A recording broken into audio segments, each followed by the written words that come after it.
Good evening, ladies and gentlemen, achievers, startuppers, parents, mentors, Link teachers, JA Malta partners and collaborators, esteemed guests, and all JA friends and followers. I am Marco Calleja and I am honored to be back, this time to host this wonderful event, the JA Malta Finals and Awards Night for 2023, in the wonderful Sir Temiz Amit Hall at the University of Malta. But before we kick off the event, the participants are on either side, and I think they deserve a big round of applause for all their hard work, their determination, whilst going on their entrepreneurial journey. I've had the great pleasure to watch them rehearse this afternoon, and I can say that I was inspired by the energy and the motivation that they all have. So a big good luck to you all. I think they deserve another one. Let's go.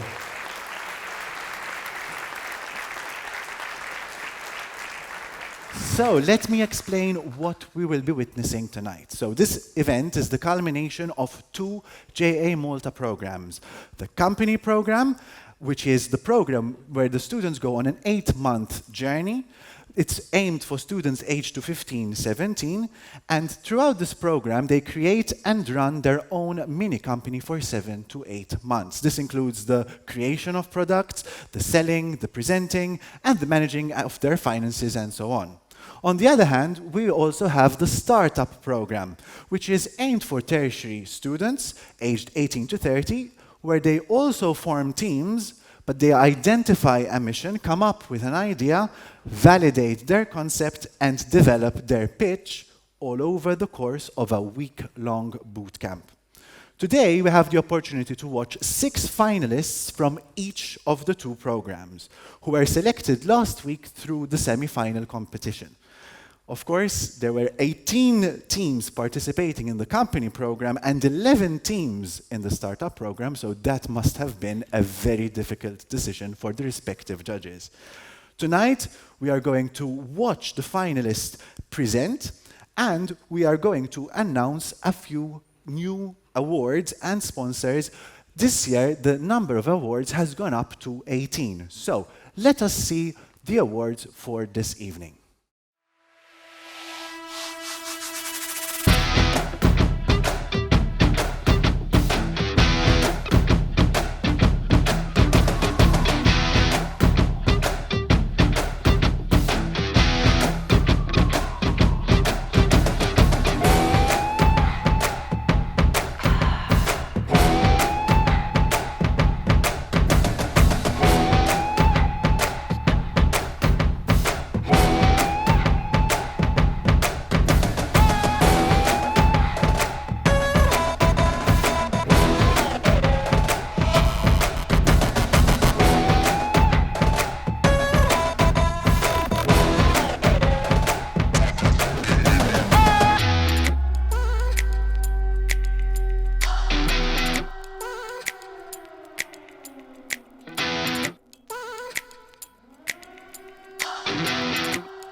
Those are the 18 awards for the evening. Without further ado, I would like to invite Junior Achievement Malta CEO Matthew Caruana to welcome you all.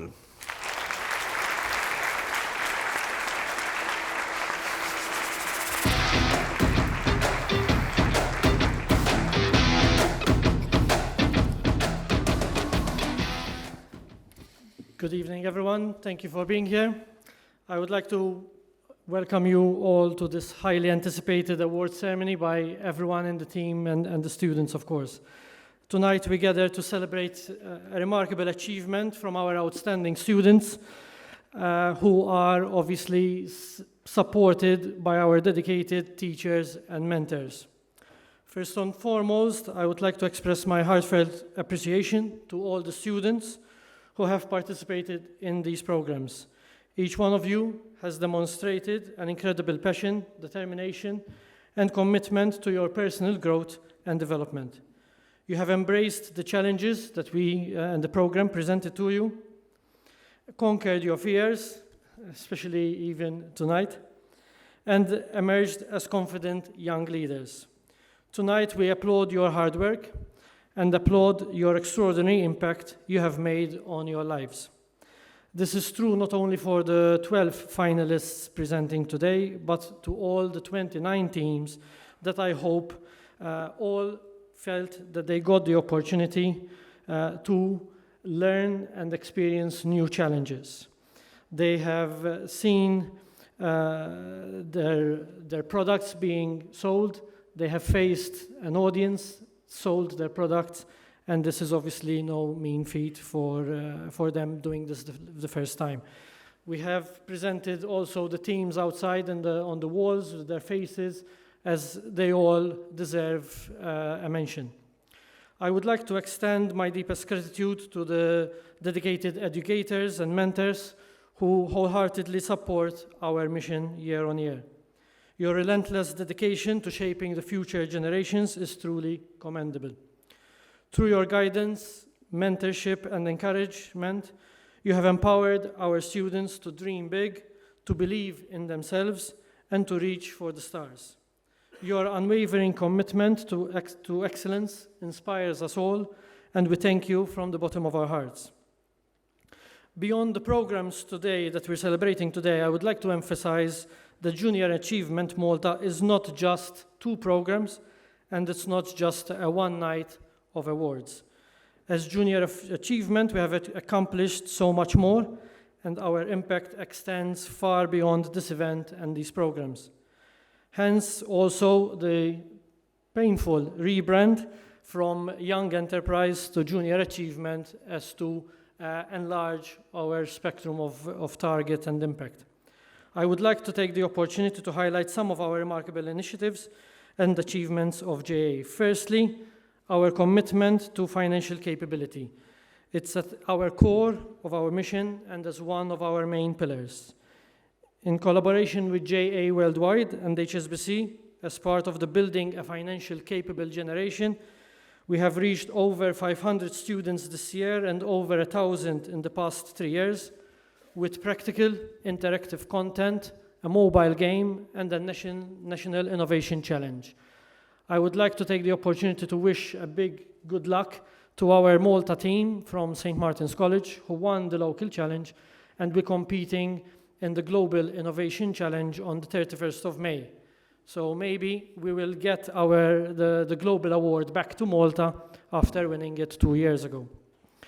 Moreover, through our Future Skills High Impact project in partnership with HSBC, we reached over another 6,000 students and adults in the last 2 years, delivering vital financial literacy content and facilitating discussions on money management, budgeting, planning, and more. We have extended our reach through various media, including partnerships with Free Hour, TV slots and programs, webinars, and podcasts, including the She World podcast by True the Care.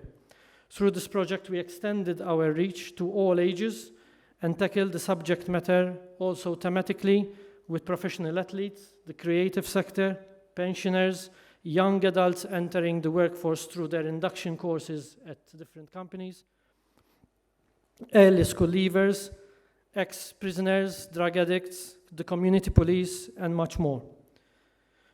From the work readiness pillar, apart from the work year-on-year programs that we continue to grow, we also run 2 rounds of a work integration program in collaboration with CSR Malta for Ukrainian refugees residing in Malta to help them integrate into the workforce or set up their own business. This also included a donation of over 40 laptops, thanks to JA Europe and HP, to young mothers with children who needed this equipment to connect remotely to their schools, since they obviously had to continue their school online due to the war. In March last year, JA Malta Foundation had the privilege of hosting the first JA Europe Leadership Summit in Malta, with the support of Radisson Golden Sands, HSBC, Malta Foundation, Visit Malta, and Malta Enterprise. We brought together the top 3 levels of governance of JA Europe to meet in one place for the very first time. This historic gathering enabled invaluable collaboration and the exchange of knowledge and best practices. I personally am truly motivated and inspired by the work that JA Europe has in store for us as a network and what we're working on all together. I hope to be able to share more exciting projects in the near future. Looking ahead, in fact, we have two important projects on the horizon. One called the Girls Go Circular project in collaboration with EIT, Raw Materials, and JA Europe again, with the focus of encouraging greater participation of females and girls in STEM subjects, digital skills, and circular economy. We aim to reach over 300 students, empowering them to become leaders in these fields. Additionally, we are thrilled to announce also one of the biggest projects ever in JA Europe's history, Skills for Retail project, which will also be valid in Malta and applied in Malta, where we will be piloting content and materials to the retail sector, where we explore concepts of AI, VR, augmented reality, social media, e-commerce, as these technologies are changing the landscape of the retail and shopping experience. JA Malta is venturing also to more content online, using more media, together with the Work Readiness podcast series that we will be kicking off, as we recognize the evolving nature of work and the impact of technology. We will discuss new trends, emerging roles, the rights and responsibilities of individuals entering the workforce. I think this critical knowledge is sometimes and often assumed, but actually we need to bridge this gap in providing essential information to our youths, new employees and entrepreneurs. Not to mention that we will be expanding our initiatives and efforts to assist our alumni and past students further on beyond the programs. We will bring them closer to the organization again and offering new support measures for their startups, giving them networking opportunities both locally and overseas, job opportunities, and more. I encourage all alumni in this hall to join our Alumni Network online and online platform, as more information will be coming soon. And I don't mean just the students now, this year, or maybe last year, but also alumni like me, who, as I was described 2 days ago, the generation that remembers the cassette player and the floppy disks. Not to mention that we will also be expanding our initiatives and efforts to assist more and more students from different schools and integrating our programs in more curricula and hopefully also start working with authorities on a national entrepreneurial policy. Of course, none of this would be possible without the invaluable support of our partners, to the businesses and organizations that have generously invested their time, resources, expertise, and more. We extend our sincerest appreciation. You have believed in the power of education, in the power of the entrepreneurial mindset, and in the power of Junior Achievement Malta. Your partnership has allowed us to create meaningful experiences, to connect students with real-world opportunities, and nurture leaders of tomorrow.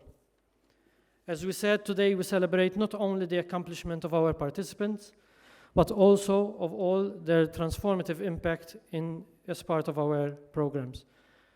We have dedicated and fostered entrepreneurial skilled, financial literacy, and career readiness for over 30 years. Through our hands-on programs, we have provided young individuals with tools and knowledge to navigate the challenge of the ever-evolving world. Our aim is to inspire and prepare them with confidence and resilience needed to succeed in the rapidly changing global landscape. As we recognize the achievements of tonight, awards recipients, let us remember that this is just the beginning of their journey. These exceptional individuals, and not just those on stage today, but all the teams that participated, I hope will cherish these opportunities and to go on to shape our industries, build businesses, and contribute to society in profound ways. Seeing the success that previous alumni had and our success stories, I encourage you all to take note of the names and the faces on stage and on the walls outside, as I'm sure some of them will be our future leaders, innovators, and change makers. I would also like to express my deepest gratitude to each and every one of you here tonight, Together, we are transforming lives, creating opportunities, and building a brighter future for our nation. In conclusion, I obviously would like to also thank the team, the JA team, for all their hard work, each and every one of them throughout the year. It's an amazing experience to work with these guys. They are committed to this mission that I've just been describing, and I honestly am honored to be working with them. Finally, I would just like to share with you all a very proud moment that Junior Achievement Malta has experienced in March. As I said, we were hosting the Leadership Summit here in Malta. As part of it, there was also an awards night, a gala night, and to our surprise, we were awarded with one big honor, that it was a surprise for JA Malta. And I think I was feeling very proud, and I'm sure all the rest of the team, but I think all of you should also feel proud because you are part of JA, and our success, as I said, is also thanks to you. So I'll leave you with this short clip that we experienced ourselves last March. It's the exact copy. I thank you and enjoy the rest of the evening.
My name is Elvira Eilert-Pinal. I am a trustee of the Bada Shoe Foundation and a member of the Bada family.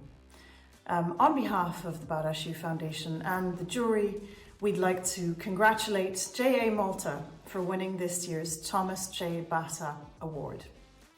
We were impressed by the ambition and the achievements of the organisation over the past years.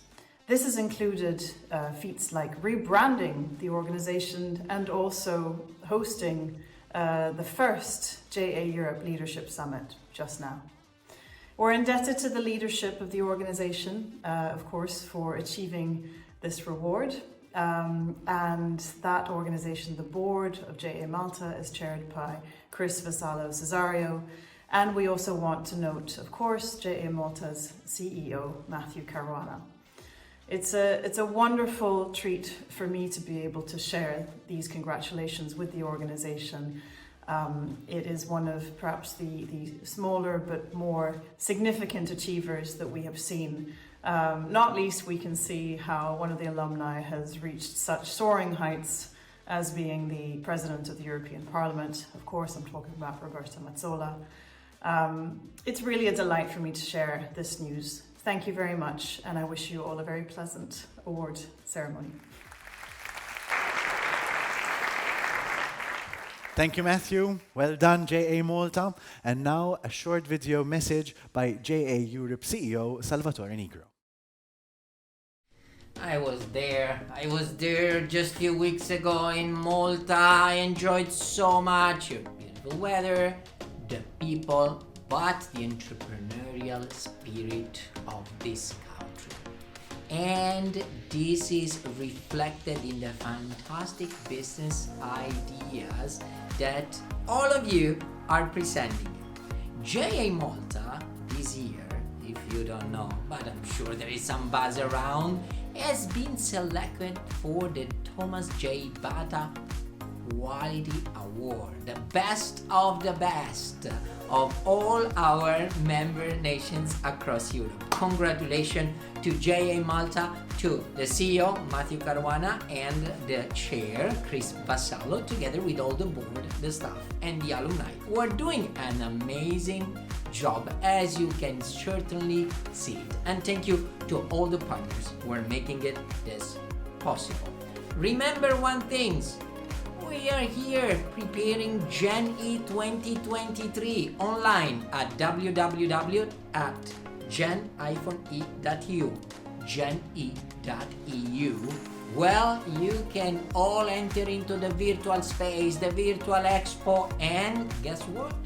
Win a trip to Istanbul to gather together with a finalist of 370,000 young people across Europe who all want to be on the top of the entrepreneurship in our continent. What wonderful words about the Maltese Islands and the wonderful JA Malta team. A big round of applause to all the team for doing what they do and for being the masterminds behind tonight's event. Now, the moment has arrived for the companies to start presenting. We're going to start with the company program finalists, so they will be on stage very, very soon. Some of them are already backstage. But before they actually come to the stage and start presenting, let us introduce the judges for the Company of the Year award.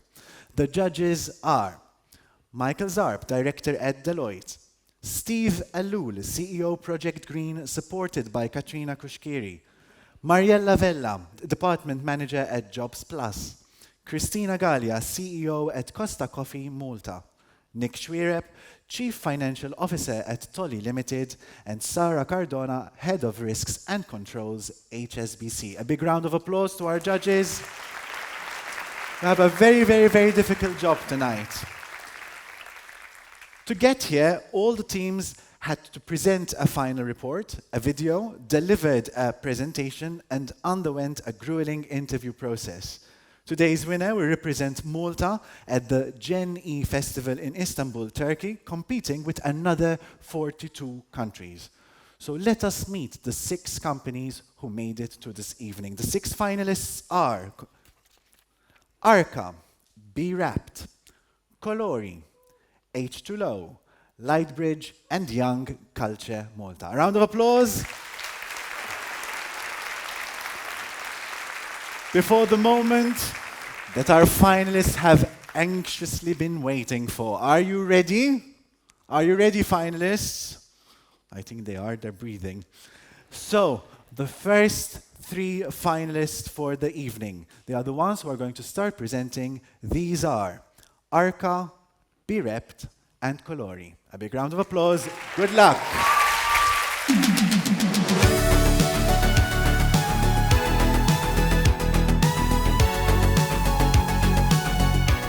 We are Arca. Good evening, everyone. We present to you the story of our JA Mini company, Arca. There's us, looking ever so happy after last week's semi-finals. I'm Joshua. I'm Haya. And I'm Rowan. Ever lost your keys? You should have bought an Arca. We attend St. Edward's College and formed this mini company to solve a problem we all face: organization. Our vision is to revolutionize people's work and home spaces, regardless of whether they're in Malta or across the globe. We offer 2 different sizes of trays, the first being silicon in a mini size and aluminium and polycarbonate in medium. We believe that this is the best shape for a tray, and we've spent a lot of time refining our design.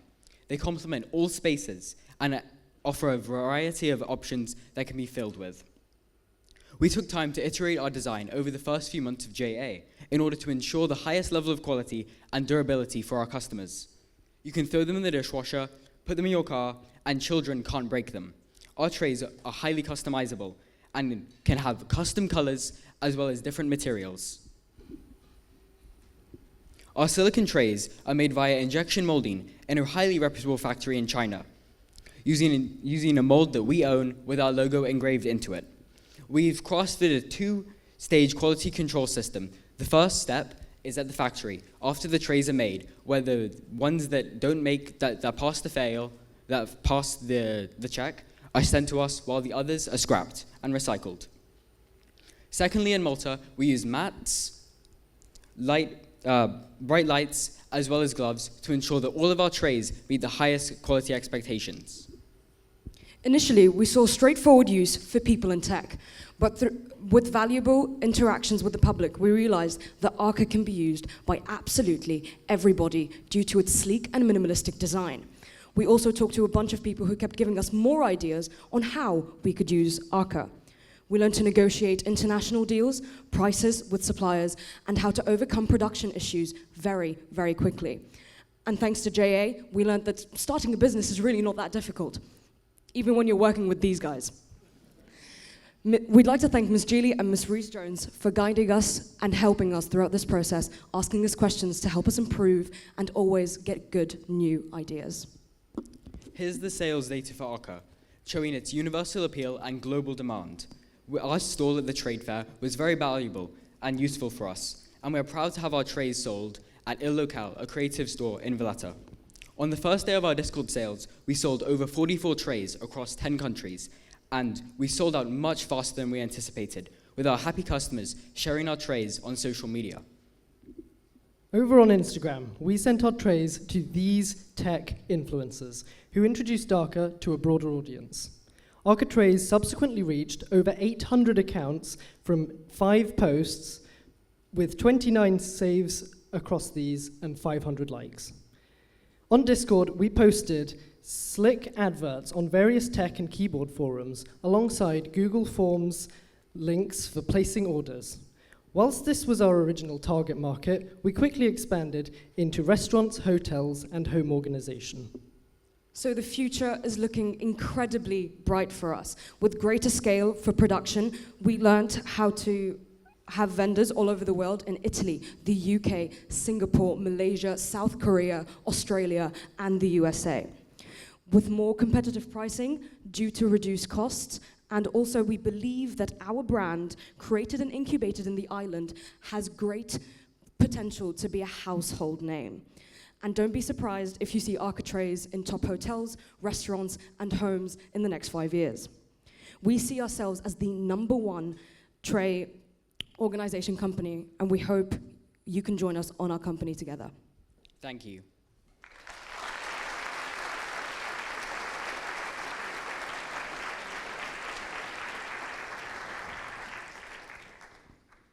Good evening. Well done. For such a young age, you produced a very high quality product, as well as your synergy and your skills and talents are amazing. You left us speechless, basically. But today, you shared your successes. Were there any challenges throughout this journey? If yes, how did you overcome these challenges? Yeah, so essentially with our first mold, as I said, we have silicon injection molded trays. We faced a gas mark problem where we had these black marks on our trays. But through, obviously, our negotiations with our supplier and the help of Josh, who was our operations manager, we learned how to overcome those problems. And within a week's time, even though them being in China, we were very, very happy to negotiate a very good price for another mold and solve our venting issues through pictures, to check the quality standards of the trays, which was very, very incredibly important for us. And obviously, we had a lot of stock left for the 75. Obviously, the quality of the product was still exactly the same, apart from those little black marks at the bottom of the tray. So Josh put them on Discord for people. He said, this is basically a sample. If you really like the product, it's going to come out very soon. And we sold those in under 24 hours, the 75 bad ones, basically.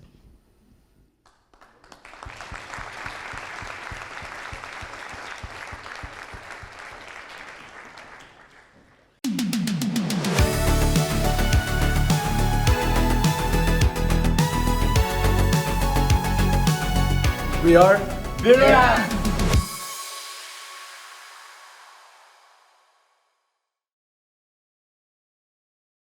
Sustainability. The word our company embodies. As Albert Einstein once said, if the bees had to be removed from the surface of the earth, man would have no longer to live than more than 4 years. As important as bees are for our survival, we must also remember to keep our waste low and reduce the usage of single-use plastics.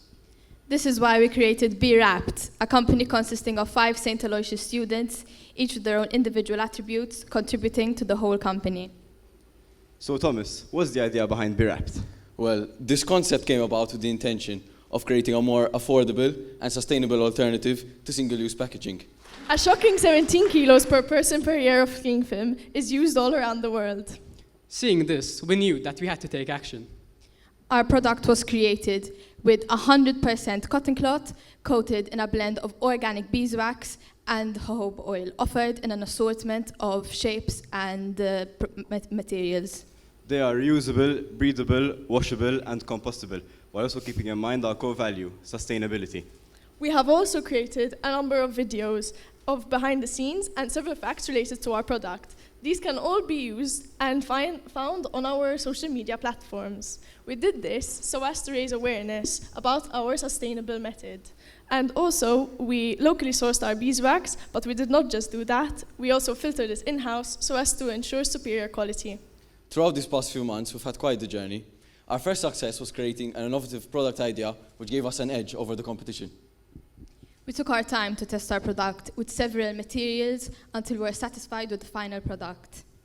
After all our hard work, we also took the liberties and we found it quite an achievement to sell our product and also reap the fruits of the sales. But we also interacted with our customers and educated them rather than just simply selling our product. We managed to place in the top 3 in the JA Malta Valletta Marketplace event against 17 other teams. We did not just design or subcontract our product, but also created it in-house from scratch, being the only company to do so. Be Wrapped was successfully created as a high-quality product which competed closely to leading brands in the market and fulfilled their value proposition. So Isaac, is Be Wrapped a market concept? Yes, it most definitely is a feasible market concept. Apart from creating a fruitful and successful company, we also raised awareness.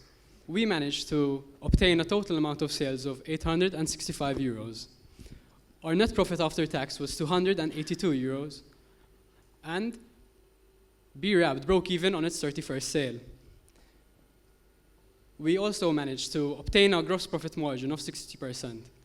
Since everything was produced in-house, all our costs and other expenses were well taken care of and well controlled. So Thomas, what's ahead for Be Wrapped? Well, in the future, we'd like to continue expanding our brand as we truly believe it has potential to be sustained in a real-life market. To do this efficiently, we would have to create a production line and hire people due to the fact that it is a growing concept and the demand would be high. We also have ideas to create other products within our company, such as DIY kits and revival kits. We'd also like to collaborate with other companies and influencers worldwide to help grow our product if we are given the chance. Our hard work and dedication has surely paid off. All this hard work and dedication that towards Be Wrapped and towards this journey with JA has not only been an educative experience, but also one which brought me great joy. Not only have we gained so much insightful and priceless knowledge, but we have also aided a worthy cause, that of being more sustainable. We truly believe that as a company we have enveloped the notion that in all aspects of life, you must be the change you wish to see in the world. Thank you, and as always, be organic, be sustainable, Be Wrapped.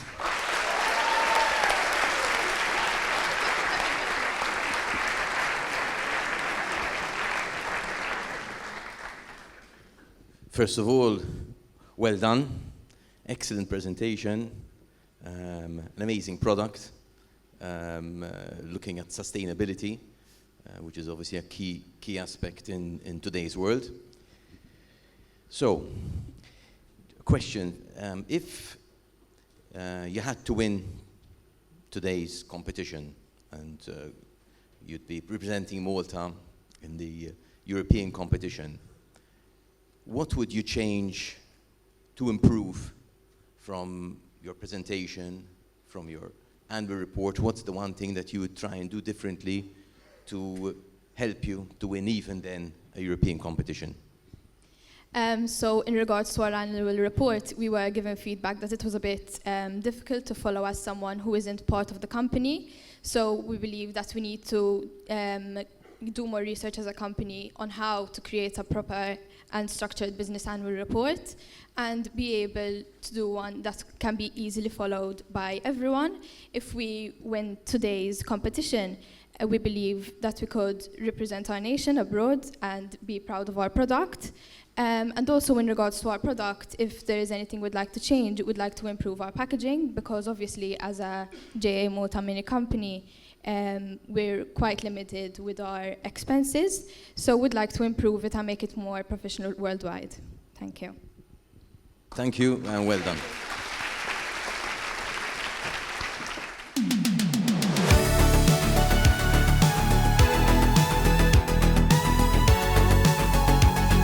We are Kalori.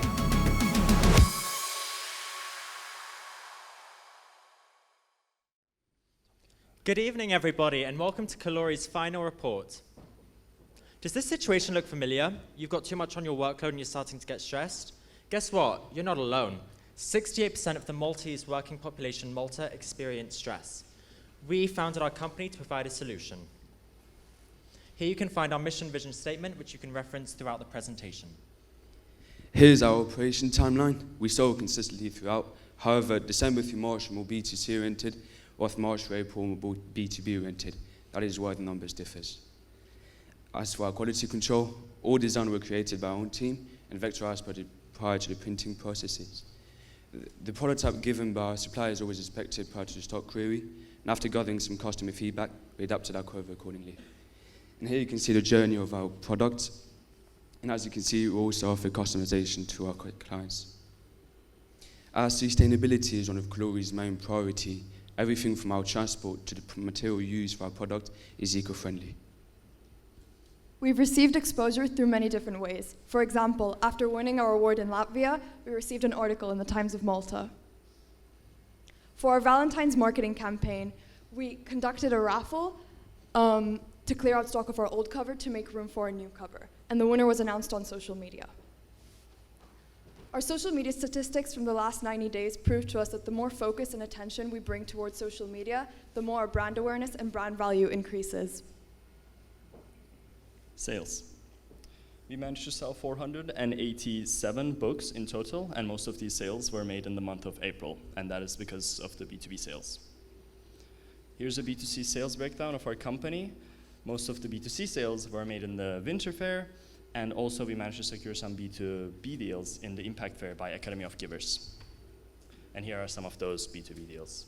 The main specific reason behind these sales were for the company's well-being programs, well-being days, which aligns with our mission and vision. As you can see, throughout our consistent sales, we had a positive closing balance for each month.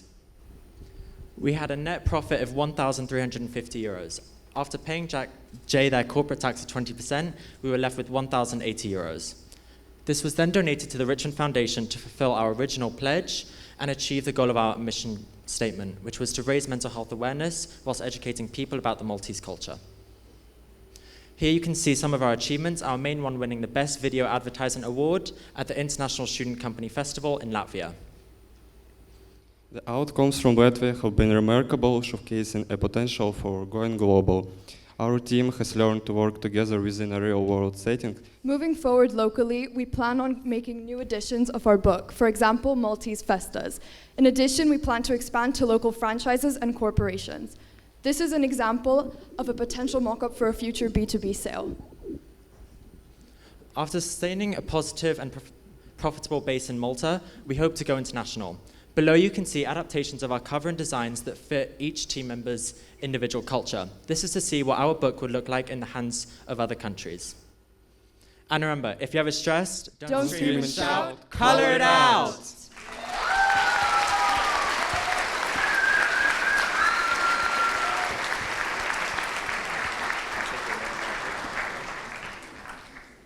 Well done, Kalori. Good presentation as always. I want to steal Nick's question from before. If you do win tonight, you'll go to Europe, represent Malta. What is the one thing of the competition, the report, the video, or your presentation, would you change? And if so, how? I think we would definitely take your feedback given about the report, make it more user-friendly and maybe less lengthy. And we would use the previous experience learned from going to Latvia about communication time management and take that forward to the trip to Turkey. Thank you. Well done. Thank you. Thank you so much.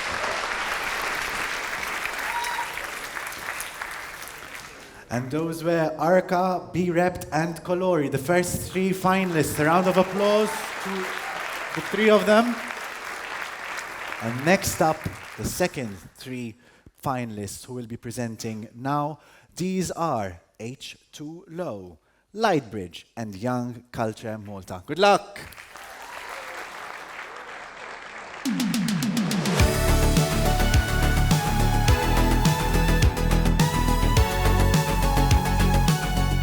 We are H2Low.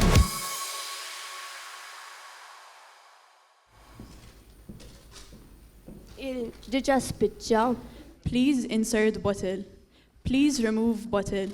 Please insert uncrushed bottle. Please remove bottle. Please insert slowly. Please remove bottle. Machine full. Please contact operator. Il-reġet full, mela daw dejjem xi ħaġa.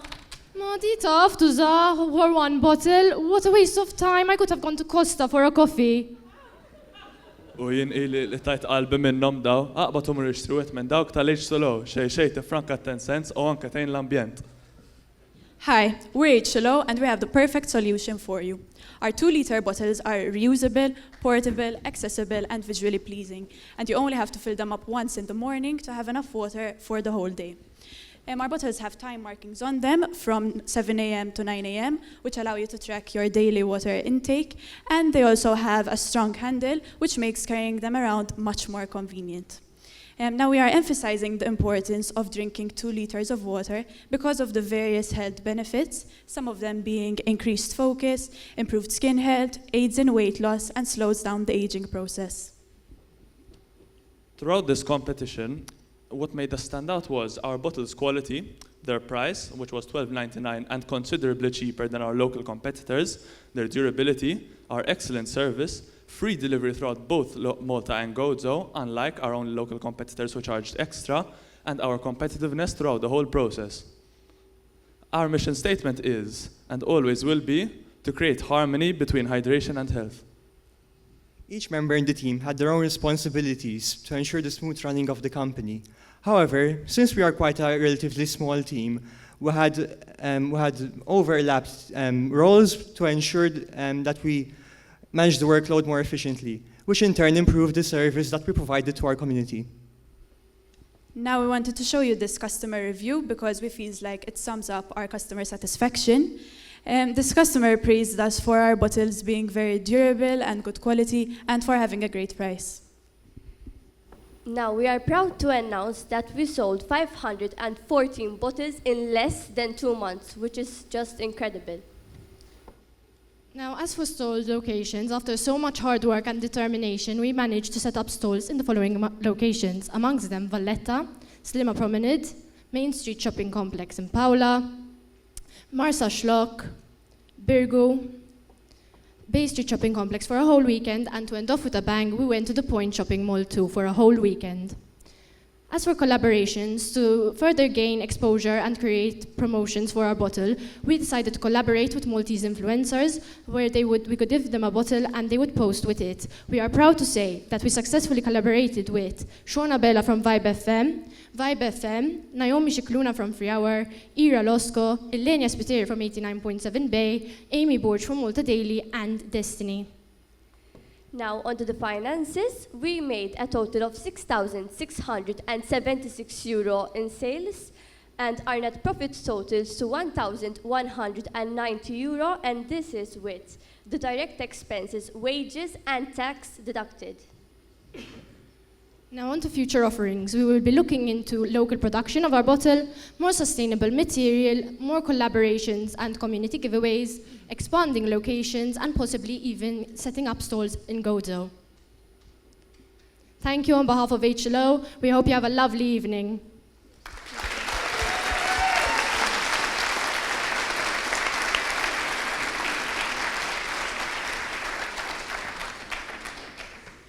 Hi, good evening.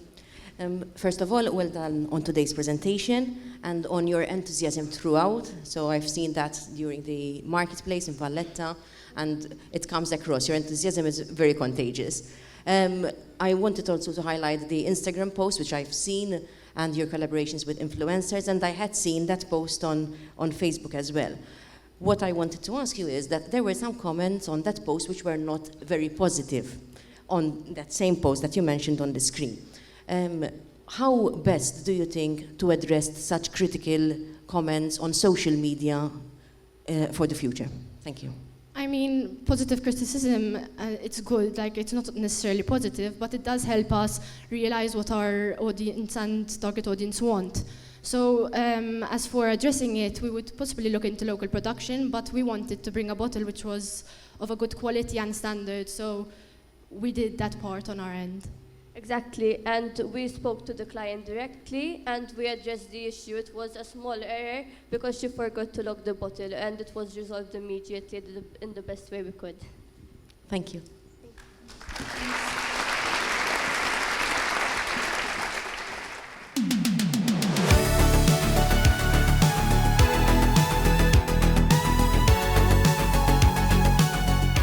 We are Lightbridge! Good evening, everyone. We are Lightbridge. Our vision is to reduce the percentage of females who feel uneasy or scared when it comes to walking alone at night. Our mission is specifically to young females, dismiss fear and anxiety by enabling them to be the first responders in times of perceived harassment. We focused on SDG 16, Sustainable Development Goal, where 1/3 of the population, mostly females, fear walking alone at nighttime alone. And we wanted to address this in our product. Lightbridge is a company that helps spread awareness by providing a cute aesthetic solution. It is disguised as a cute companion and hides an alarm. Our product is a soft toy sewn with a backpack which hides an alarm. Simply pull the metal ring and it will emit 125 decibels. Our product is made out of 3 components: the soft toy, the backpack, and the alarm. It makes it a cute, taboo-free alarm. Our market research showed that there is a demand for this, but no product yet. The birth of the company began with the brainstorming process, where the team was formed and the hunt for materials began. Then, we moved on to the prototype testing. We went through 3 iterations until we were finally pleased with the actual product. Finally, in February, we completed the final sewing of the product, and from there on, sales began. We also wanted to make sure that throughout the whole operations, there was quality control contributed by all of the team members. We did this by making sure that there were no defects to the alarm metal ring being disattached, no poor stitching, or the alarm emitting 125 decibels. Also, we wanted to make sure that throughout, we would have our prototype testing completed early on before the Christmas product launch, so that we would realize how crucial it is to face any initial shortcomings of the product. I am the marketing director, Xiaoran. We mainly target young teenage girls since we found out that they are the main victims of street harassment from our market research. Our product has unique selling points such as variation of costumes and reusability. Our prices are $12.95 for the penguins per beers and $19.75 for the penguins. For promotion, my teammates helped me to design promotional posters in the roll-up banner. The roll-up banner was a very good investment because it was able to attract many people from the Valletta marketplace, our mainstream of sales. Also, we have our Instagram page and a personal website, along with a chatbot to answer customer questions. Hello, my name is Maria-Lon Wolf, and I'm the finance director of Lightbridge. We managed to produce 50 rescue buddies and sell them all. We bulk bought some items like the teddy bears, as it would result in greater profit if we were to have an extra round of sales, due to the fact that we wouldn't need to produce any more. The remaining of our soft toys were donated to Ronald McDonald House Charity, which provides free housing to parents whose children are undergoing medical treatment. We are also proud to have placed first place in the Christmas product launch. And third and the top 3 during the Valletta marketplace. Lastly, we're very proud to announce that we got 6 international sales. For what we learned about how to have a teamwork effectively, and also we learned about how to classify our role at the beginning of the competition. For future potential, we also realized how important it is for customers to realize the actual teamwork put into a product and the innovativeness behind it, which we managed to produce in our product. We also wanted to incorporate technology aspect, which nowadays many customers lean towards in a product. Thank you. Safety achieved for everyone!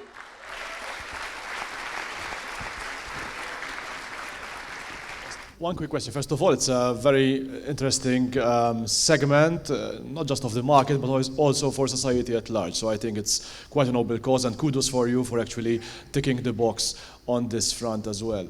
One quick question, if I may. How did you use social media for marketing perspectives? Did you use B2B? What is your marketing strategy? What was your marketing strategy throughout, please? So initially, we had done Google Forms as a way to gain feedback from high school students, especially since they were the age range that we were interested in promoting our product towards. And from there on, we also uploaded brochures onto our Instagrams, and also we used the brochures to hand out at the Valletta Marketplace, as well as having videos that we uploaded onto our homeroom bulletin. And the homeroom bulletin is seen by all of the high school students in our school. And yeah. Thank you.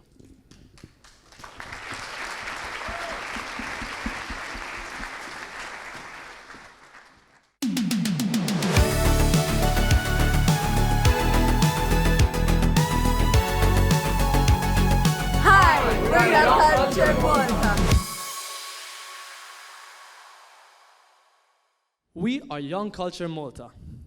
Culture is a critical aspect of our identity. It influences our views, our values, our loyalties, and even our fears and our worries. It serves as a basis for peaceful coexistence. Well, pretty much everything that makes us human. That's why we produced eye-catching, originally designed Maltese-themed phone cases and told their timeless stories through our social media with the aim of rekindling the Maltese population's passion for their culture. This aim was justified through the market research we carried out beforehand, with over 70 respondents in each survey, with highlights displayed in the following slides. Okay, back in November, we started looking for suppliers and service providers. In the beginning, we thought of getting everything online from abroad or 3D printing the cases, but that wasn't viable for us. So we ended up sourcing everything locally. We found a shop to buy the cases and another one to print the cases on. We didn't have much time to sell the product because we took our time to perfect it, because in the beginning, as you can see on the screen behind me, we had issues with the print peeling off. Moreover, within 2 weeks of the purchase, if the customer wasn't satisfied with the product or it was faulty, they could ask for a refund or we would return it. In the future, if we were to take this a step further, we would introduce new products with our existing designs, the Lutsu, Pastizzi, and Imdina. Maybe add new ones. Products would include maybe t-shirts or bottles. And lastly, we would like to go international and maybe tap into new cultures. Now, our surveys gave us the idea of posting educational content online. We use social media to tell the stories behind Maltese culture, and we linked our phone cases to those stories, not only promoting our product, but also helping to build our Young Culture brand. Our social media team managed to post every other day, gaining a total of 500 followers in the past few months and 10,000 views. Here's an example of what we've been doing.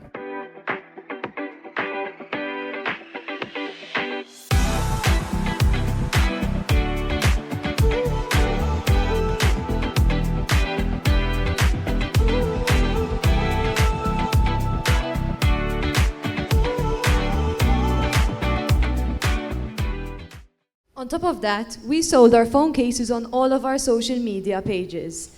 One just had to fill in a form in the bio of any of our socials to order their case. It was very simple. We also managed to successfully sell our phone cases at all of the JA events. Furthermore, we insisted on responding to any queries our clients might have had regarding our phone cases by answering any messages sent to us on any of our socials. We are also determined to use any of our audience's feedback to help us improve overall. Over time, we would like to continue to develop a community around young culture and to continue to have more following on our socials. So now with that out of the way, we can get into the financials. Basically, the business started with a capital of 975 euros. We ended up with a profit of 177 euros. After deducting the tax of 20%, which was paid to GA, we ended up with 141.6 euros profit. meaning that our investors had a 15.3% return on their investment. So in conclusion, what a journey. Even though we may not have achieved the highest amount of sales, what we feel we achieved is far greater. A group of people who barely knew each other joined forces, put their heads together, and managed to create something that they could be truly proud of. So thank you for accompanying us on our expedition through the world of business. From Young Culture Malta, carry culture in your pocket.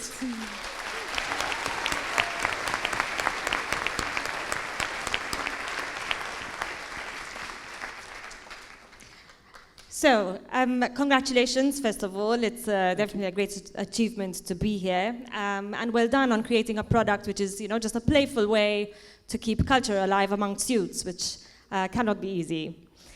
You mentioned your pride, and I commend you on your passion as a team, which really stands out. And on that note, my question is, what would you say is the one thing you achieved as a team throughout this whole journey that makes you most proud? Probably seeing our effect on people around us, seeing that we're really bringing people to be more interested in their culture. Because people our age, we thought, seem to start forgetting their roots. And we wanted to kind of bring them back to them. And we also got recognized outside of JA at the bank, actually. So it kind of shows how we actually managed to make an impact. And we really celebrated that as a team. We finally got some showing that we actually made a difference. Well done for celebrating. That's always very important. Thank you.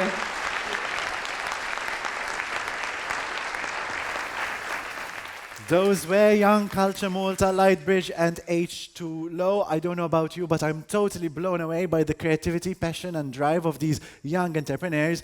I think another big round of applause for all the 6 finalists tonight. And in fact, now it's time for me to invite the company program judges to proceed to their deliberation room, where they have a tough decision to make, because competition is very tough. A big round of applause to the judges.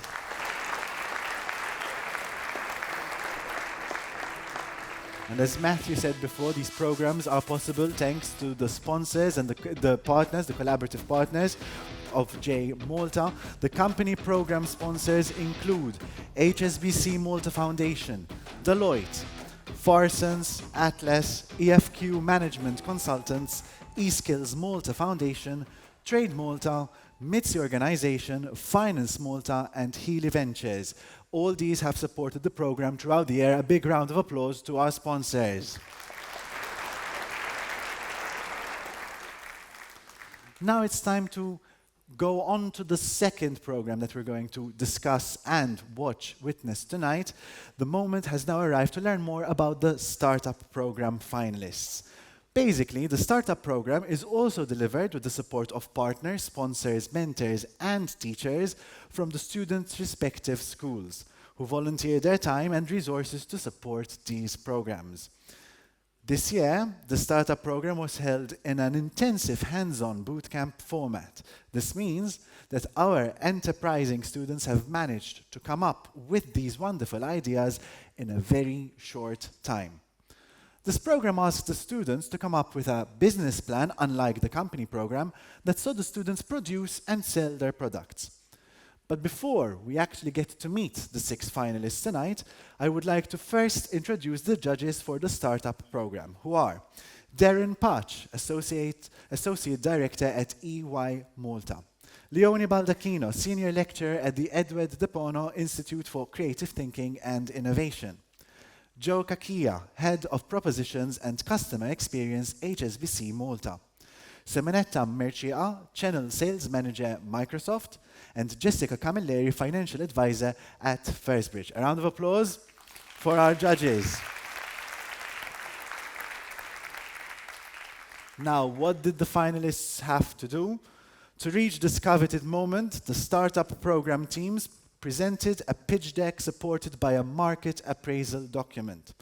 Last Saturday, during their semifinals, they delivered a 4-minute pitch followed by a Q&A with the jury members, bringing us to this moment where these 6 finalists are in the running for the Startup of the Year title.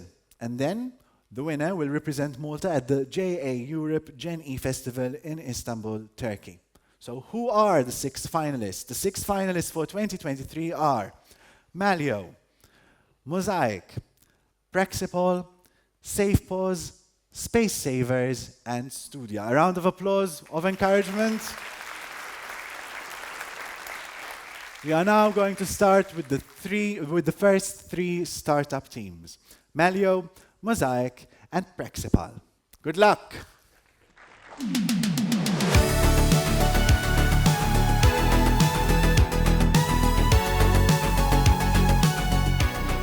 We are Malio. Good evening, ladies and gentlemen. My name is Ayham Anter. With me is Nathaniel Saliba and Diaz Ali. We're here to present the application that will be in every single phone in Malta and worldwide. Picture yourself on a weekend looking for items to shop for, and you're overwhelmed by the variety, the prices, and finding what suits your needs. And you're thinking to yourself, hey, Lami, what am I going to do? And that's where Malio comes in. Malo is a software application, mobile application, and it will be suitable for Android and iOS. With this solution, it will be easier more than ever to find the product that you're looking for in easy time, low prices, and short distance. So it will help reduce the carbon on the air made by delivery other alternatives, and it will be easier for the user to get what he actually wants. This is the user journey, presenting how the user will navigate through the app, which is both innovative, user-friendly, and makes it easy and accessible to all. This is some statistic we did 1 month ago. We compared the prices of 4 shops, and we found these results. In every single shop, there is high prices items and low prices items for the exact same items. So, if you make a decision of buying certain items from certain shops, you will be saving up to 16% for every single shopping list. And our application will do exactly that. Our aim is to tackle inflation and the information that is available to the customer by giving them price comparison. Our customers, practically anyone, those who go shopping, and our services are B2B2C, where both clients and customers benefit. Our product is unique, not only in Malta, but worldwide. And because we will help you find the product that you need. And the competitors that we have identified right now are Bolt Foods and Free Trolley.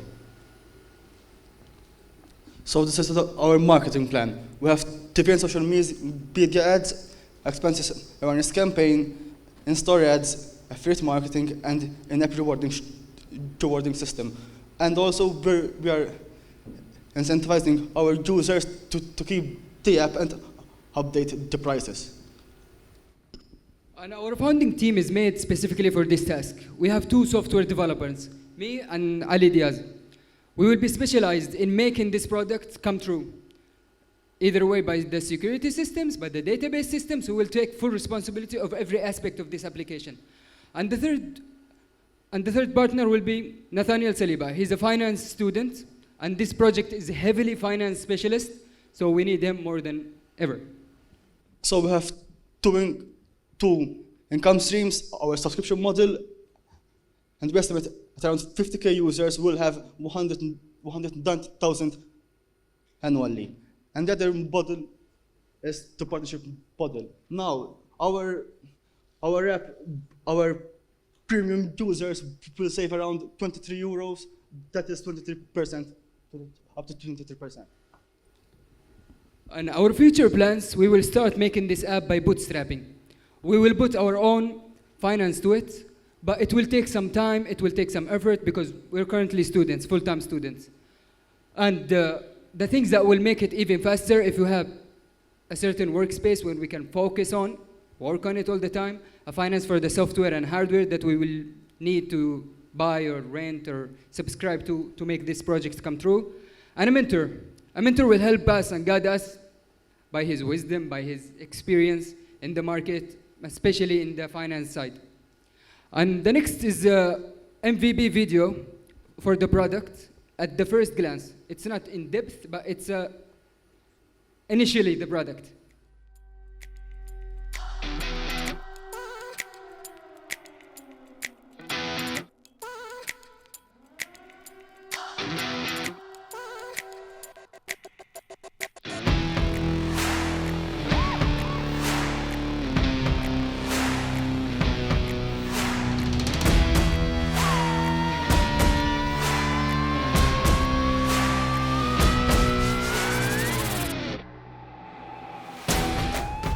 And thank you so much. Thank you. Thank you.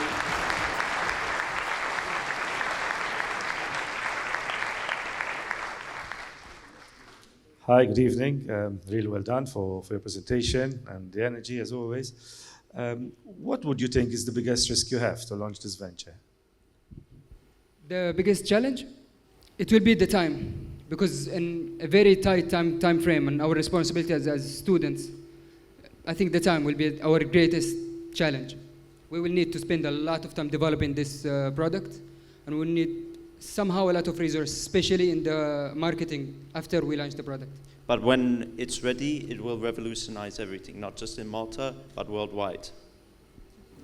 I like the energy. Keep it up. Thank you. Thank you. Thank you.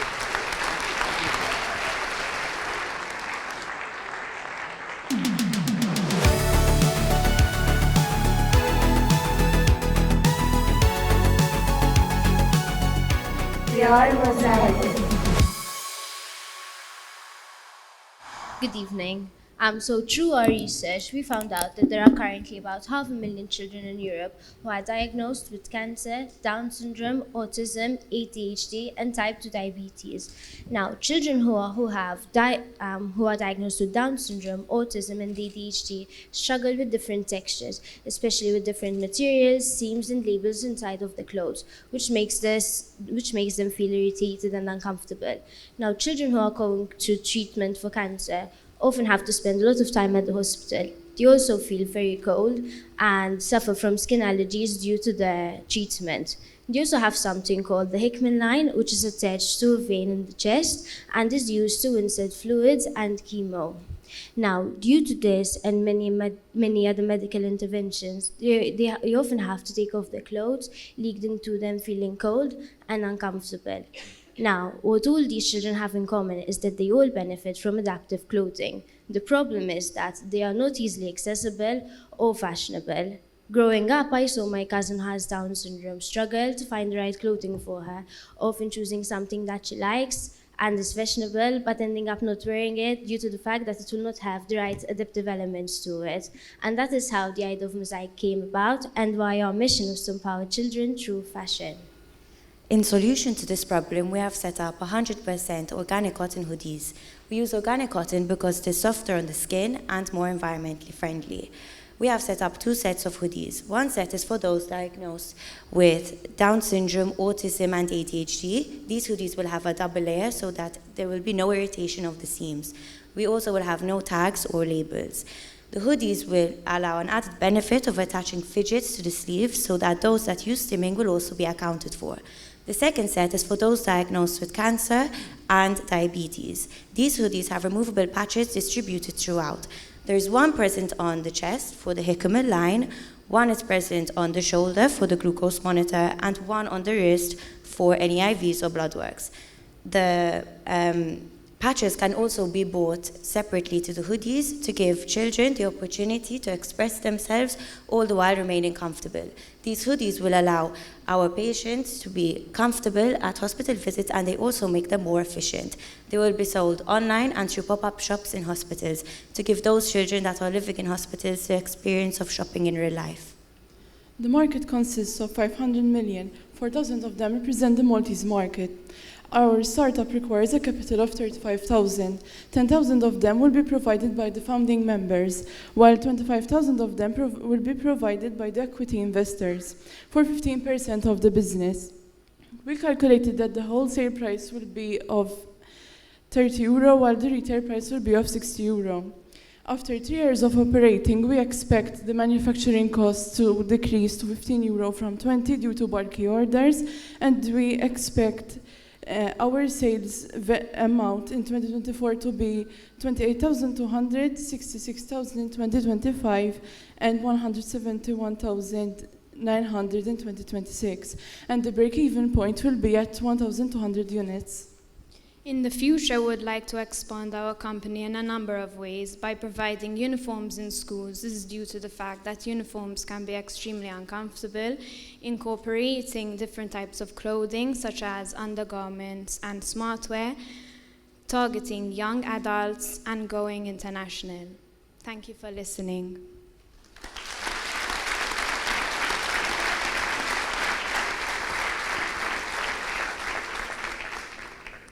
Well done for the presentation, very well spoken and easily explained.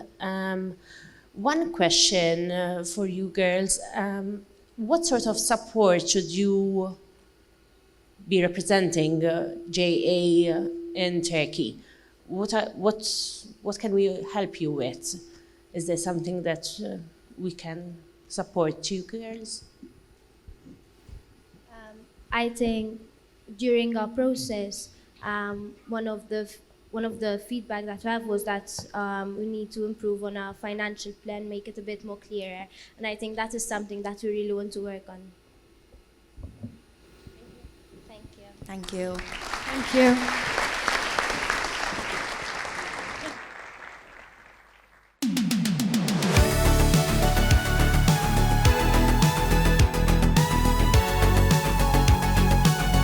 We are Praxipal.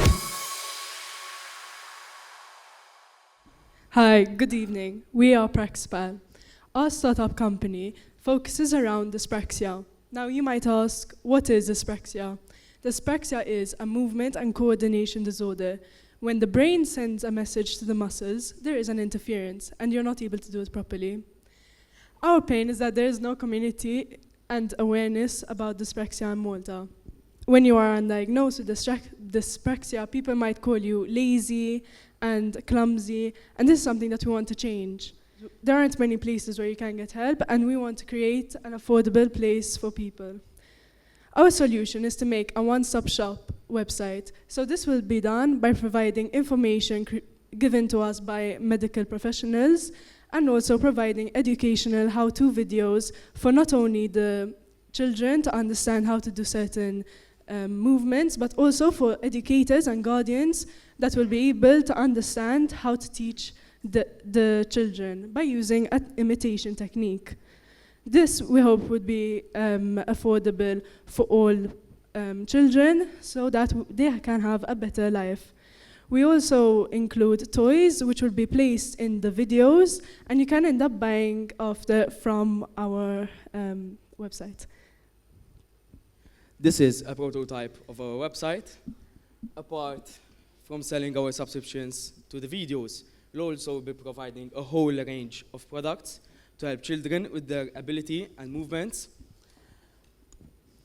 We are targeting children up to 10 years old, their parents, guardians, and educators.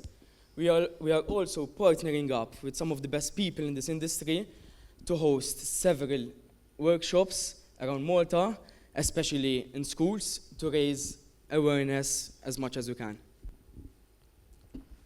These are our financials, where we input all our appropriate things that we were going to need for our business, like transportational costs and salaries for doctors, to see how we can help the client and everything. And this is how the timeline of our business will actually be. From research and development, which will take 1 to 5 months to understand products we'll be providing and what information we'll be sharing and what will be included in the video. Our launch will be our prototyping will happen from the 6th to the 8th month, where we're going to make sure our website is working as it should be and that the market understands it and that we have a good review from them. And finally, we'll have the launch on month 9. Thank you.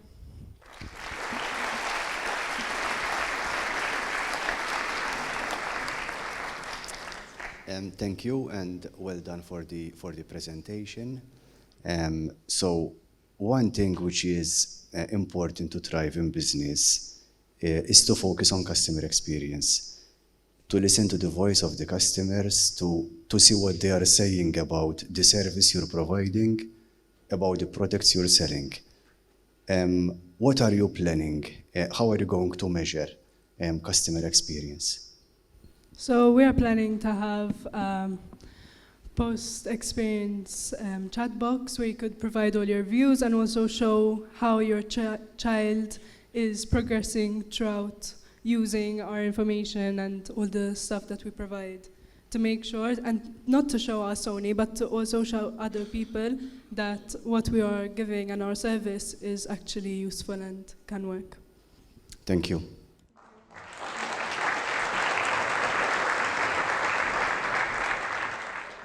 And those were Prexpal, Mosaic, and Malio. Another round of applause to the first three teams.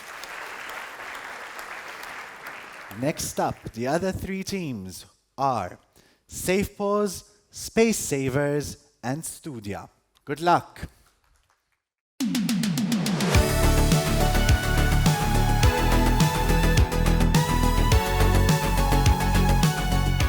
We are SafePause. Hello everyone. Around a year ago, I came home and I just could not find my cat. I asked my mom, I asked my dad, I asked my brother, my other brother, and even my other brother. I looked everywhere, in the streets, in my house. She was nowhere to be seen. Every pet owner knows how scared they get when they lose their pet. Eventually, I did find my cat. We also found out she was deaf.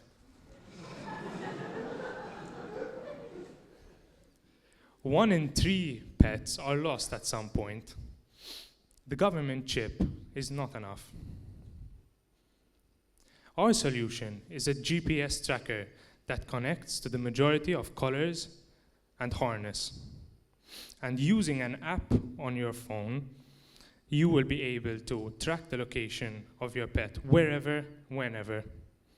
The opportunity we see is an underutilized market full of people who share the same exact problem.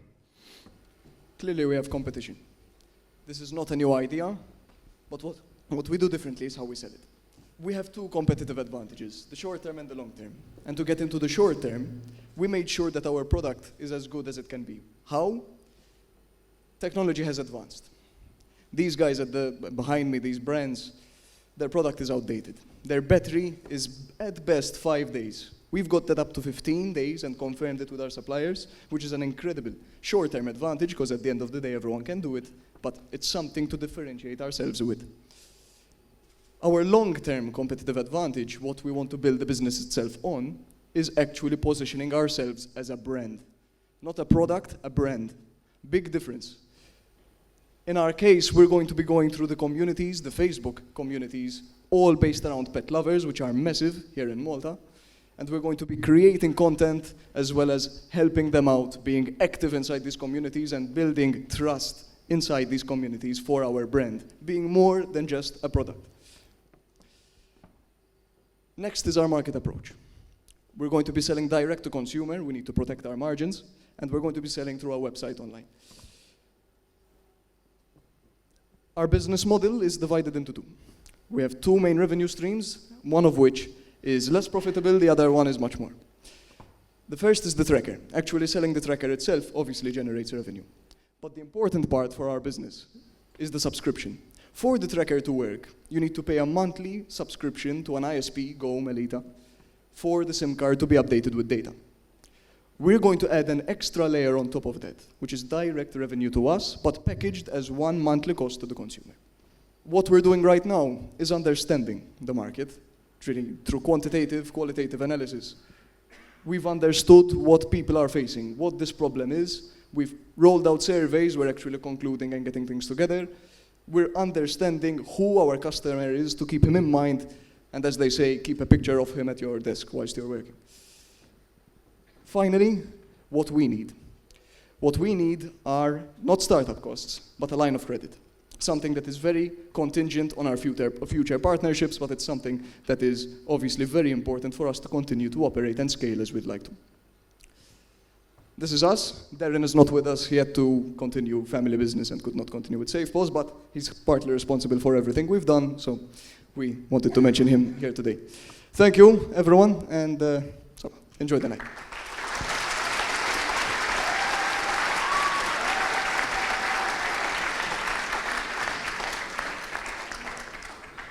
Hi, thank you. Well done for your presentation. That was a very good articulation of the problem, and I'm glad you finally found your cat.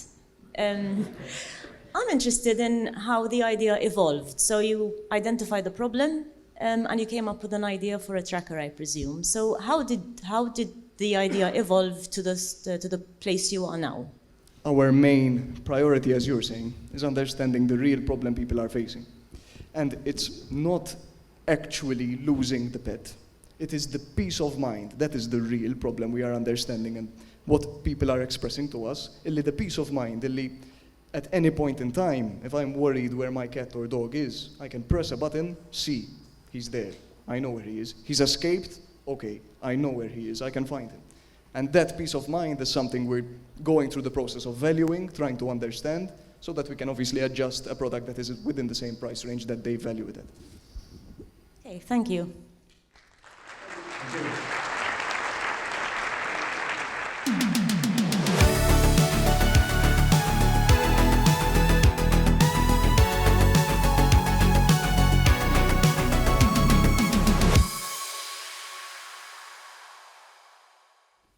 Good evening, we are Space Savers. As we all know, parking in Malta is getting increasingly difficult. This can be attributed to the growing number of cars daily which are added to the country, basically, which are registered daily in Malta. If each and every single car all across the island were lined up one next to the other, 16% of all of the island would be taken up by just cars. To put that into numbers, that's almost as many people as there are currently living in Malta as there are registered cars. To give you an example of how dire the situation is, I'm going to use an example that I'm sure many of us are aware of, trying to park in Mater Dei. I'll paint you a picture. So imagine it's about 8:30 in the morning and you're trying to park in Mater Dei. You queue for about 3 lifetimes and you finally get to the gate and the metaphorical rat race begins. As you drive down all the floors, trying to find that last parking space, you get to the bottom floor where opposite the row, you can see the driver who is after you in the queue takes the spot before you do, leaving you sitting there in the middle of the parking row, disappointed and rather sad. So we believe we have a solution for this problem.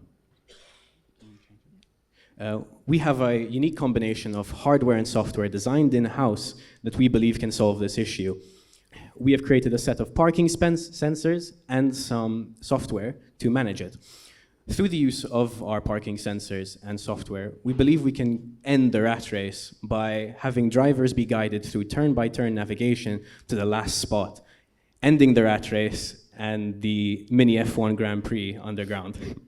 Currently, we are aware of 3 companies that have a similar product to ours: Parksol, IoT Solutions, and KSK. IoT Solutions is the only local company that produces a similar product to ours. However, they do not do business in Malta. They are mainly focused in Abu Dhabi. Currently, the price to produce one sensor is around 14 euros to 15 euros. However, we are constantly reducing this price by finding better means of sourcing our materials. And we aim to price our product at 125 euro a year per space, per parking sensor. Currently, IoT Solutions, for reference, charges around 300 euro per space for one parking sensor. We aim to release in 3 years, in the next 3 years, to reach our break-even, which would be if we are able to sell around 256 parking sensors to local garages. Thank you.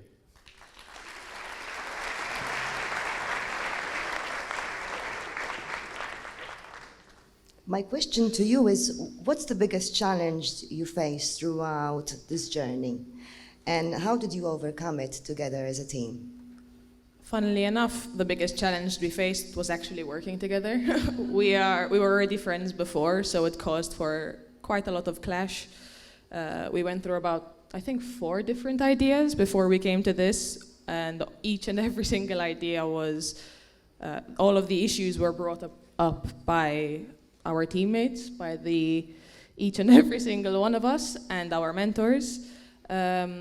But we overcame this difficulty with a lot of support from both Mr. Joe Camilleri and Mr. Charles Teuma, our teachers, who have helped and guided us into the correct direction and the correct plan, basically. They helped very much. Okay, thank you.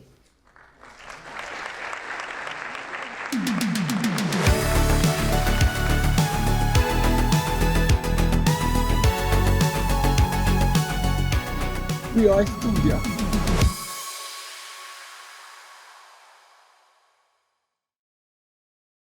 Good evening, everyone. I am Amy, this is Jordan, and today we'll be talking to you about our student app, Studia.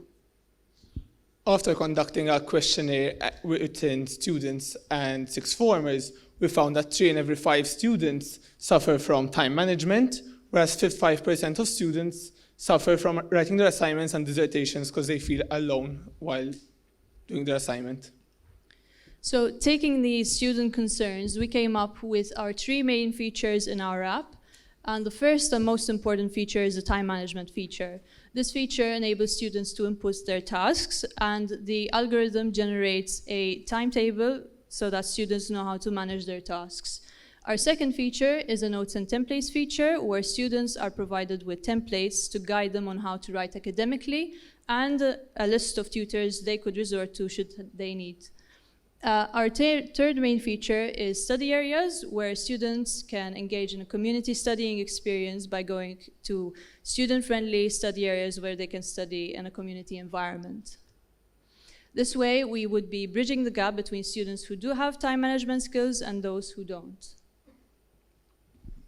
We've conducted a competitor analysis, which we found that there's a local competitor, which is 3 hour, and a foreign competitor, which you just enlist tutors, which it's a foreign-based company. However, locally, they don't really have any tutors that are enlisted as of yet.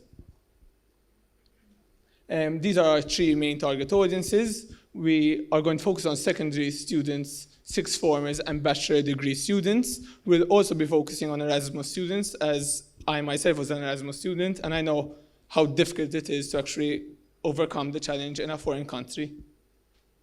So our marketing approach will mainly include 3 main features. The first feature is a social media outreach to reach students. The second feature is reaching to students by using students who use our app already to refer other students to use it. And our third main feature is a loyalty scheme where we incentivize students to download and use our app. So we have 3 main sources of revenue streams. The first is a freemium subscription model for students to access templates. The second is commission gathered from tutors who list their contacts on our app, and advertisement from partner establishments and other companies. Our startup capital will include 4 main types. The first is bootstrapping, which will comprise around 30%. The second is grants offered by Malta Enterprise. The last 2 are angel investment and venture capital. So we are assuming in our financials that the freemium subscription will charge around €5 annually for students to access templates, €5 per week for tutors to list their contact for a week, and a daily advertisement charge of €12 for companies who advertise on our app. Profit will initially be quite substantial as our user base grows exponentially during 6 months to 1 year of operation, but then growth will become much more gradual. As founding members, I'm a business enterprise student at MCOST. I also involve myself in campaigns, along with being an ex-former Erasmus student, so this is a project at heart. I am a politics student studying at the University of Malta, and I have a background in accountancy and economics. These are our future plans. We want to include an awareness campaign for mental health, to improve mental health within students. student merchandise, note sharing between students, and a feature for Erasmus students to bridge the gap between foreign students and local students. This way, we'll be making inroads into achieving the third and fourth Sustainable Development Goals of improving overall well-being and the quality of education. Thank you for your attention.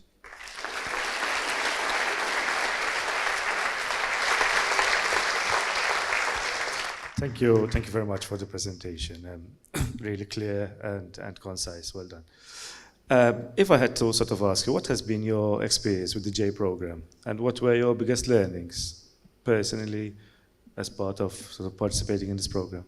It has been an amazing experience. I hadn't known Amy before, which was an interesting experience, that we both share common ideas that we've actually managed to combine together. It was also an experience which it wasn't something that I had to do, it was something that I wanted to do. MCAST offers it as it's optional. And I no regrets joining the program, so well done to everyone involved. Really well done, and we can really feel this energy. So keep it up and make sure you make a success of this. Thank you. Thank you.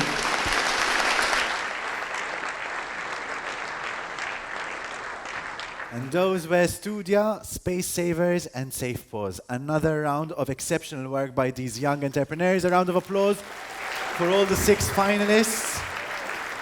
And in fact, now it's the time to invite the judges to proceed to their deliberation room. Good luck. It's a very tough decision tonight. And a round of applause for our judges.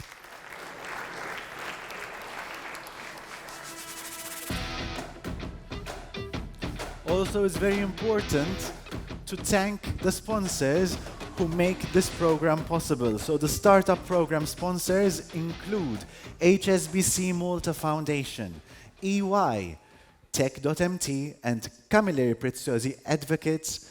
These sponsors have supported the program throughout the year. A round of applause to the sponsors.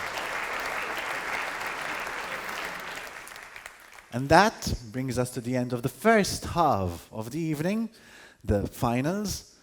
And now it's time to start announcing the awards. We're going to start off with the Signature Awards, which recognize areas of focus in which specific teams may have excelled. So all the teams who have participated in the programs are in the running for the Signature Awards. So all achievers here tonight, pay close attention, because it might be you. We are going to start off with the first Signature Award for the company program.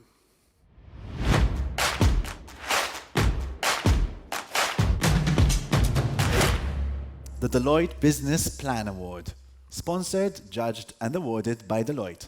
I would like to invite Chris Borch to present this award. You never know how far one idea will go and who it will impact. Like her family, their community, our planet. At Deloitte, we are dedicated to helping people and organizations solve problems. To know faster, to grow farther, to go from red to black to green, creating impact where it matters most.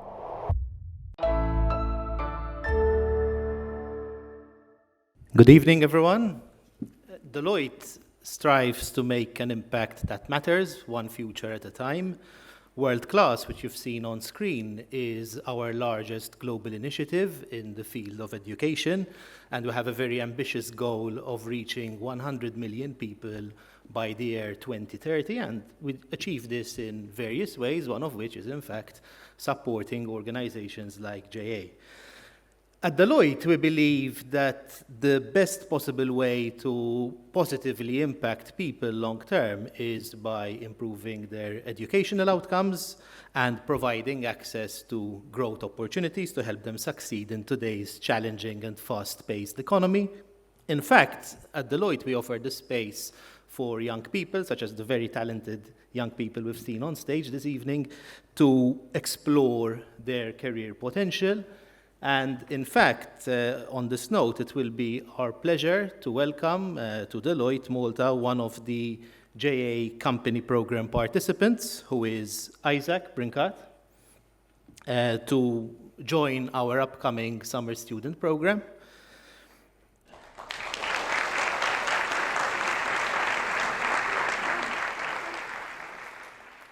There is absolutely no doubt in our minds that the way we seek to make an impact at Deloitte aligns very closely with JA's own mission and values, and our partnership together further reinforces this. So without further ado, on this note, I am pleased to announce the top 3 nominees for this award.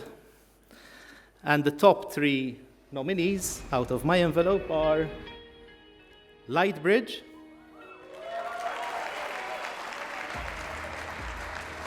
Colori, and Young Culture Malta.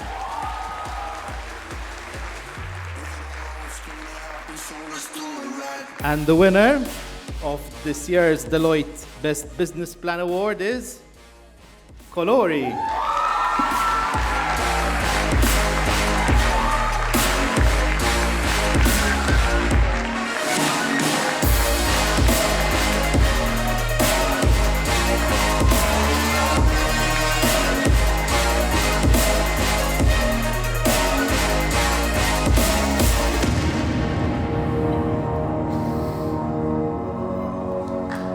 Well done, Colori!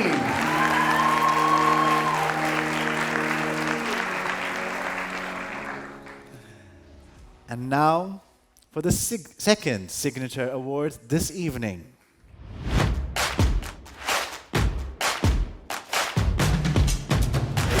The Farsons Ready for Work Award, sponsored, judged and awarded by Farsons. To present this award, I hereby invite Joseph Camilleri to the stage, and a round of applause. My name is Ankit. My name is Sharon. Claudia. Adriana. Richard. My name is Beckman. My name is Sagar. Maria. Sean. Steve. My name is Louis. Erica. Rosette. Edric. Dione. Michael. My name is Freda. My name is Janice. My name is Siada Batre. Wayne. Martin. Joffin. Rachel. Mario. William. Bringing people together. Bringing people together. Bringing people together. Bringing people together. Hi, good evening. My name is Joseph. I'm Joseph Camilleri. I'm the head of HR at Farsons and here to present the Ready for Work Award. I would like to take a few moments to give you an insight of how I prepare myself for work on a daily basis. Surely you all know that Farsons is in Imrihel. What most of you don't know is that I live in Attard. And even more surprising, I walk every day, well, nearly every day, to work and from work. Okay? And this is how I prepare myself for work. This walk is a time for reflection. And normally I find myself reflecting on 3 different topics. Sometimes it's about change, the change I observe at work, what is going on, and more importantly is how do I stay relevant? How do I stay relevant as these changes occur? Okay? Many a time, I have only recently joined Farsons, so many a time I reflect on the learnings that are occurring, right? As simple as sometimes getting to know the different people and reflecting back on their names, who I met, what are the insights that I have gained while meeting these people. And the third thing that I look for, sometimes I find myself doing in preparing for work, is improvement. What has happened during the day and how can it be improved? Or if it happens again next time, how can I be better at what I'm doing? So my way of preparing for work are embracing change and having a mindset that is both a learning mindset and a continuous improvement mindset. Thank you. Now,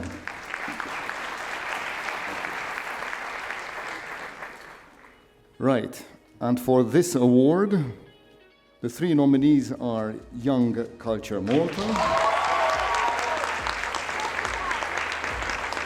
Colori, and iVan.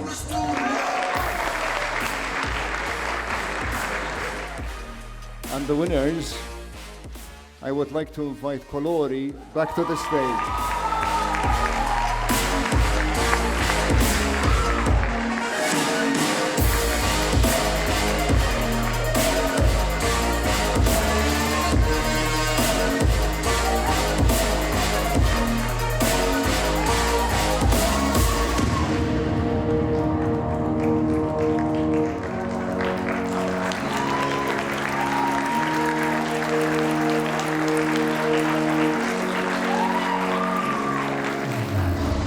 Big well done to Colori.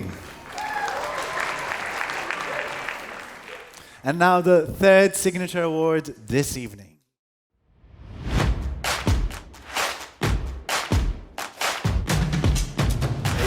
The EFQ Quality Excellence Award, sponsored, judged and awarded by EFQ Management Consultants.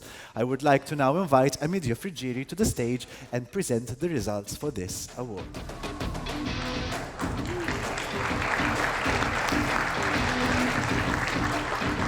Good evening. It's always a pleasure to be here, even though I've been at it for some 25 years. It's a pleasure to see all young achievers and startuppers presenting. It's an excellent, and it's an experience that brings me back, and probably I will be here again next year, hopefully. We at EFQ provide consultancy services to assist companies achieve international standards. I would like to thank Anton Borch, Mr. Anton Borch, who was the co-judge to judge this process, which we started at the business planning stage. Then we continued by judging the teams at the trade fair in Valletta, and finally the final reports. It's quite a thorough process that we use to come to this stage. And without much further ado, I would like to now announce the three runners-up. We have H2 Low,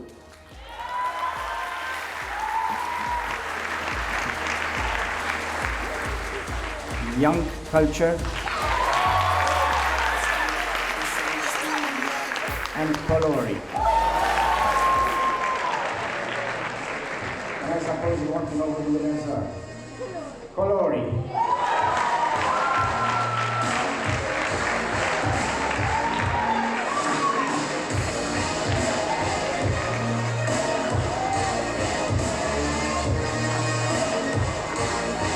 Well done, Colori.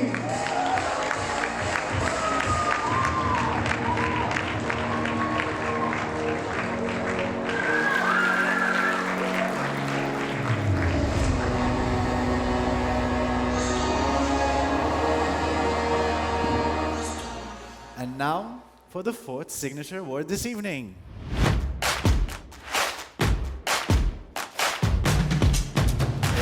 The Atlas Digital Marketing Innovation Award, awarded, sponsored and judged by Atlas Insurance. This award will be presented by David Kassar, who I would like to invite to join us and carry out the announcement on stage.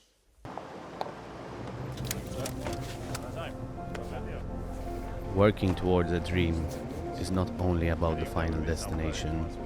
Those early wake-ups, the cold starts, these rough days are all worthwhile as long as you have the right people by your side, moving towards the right cause.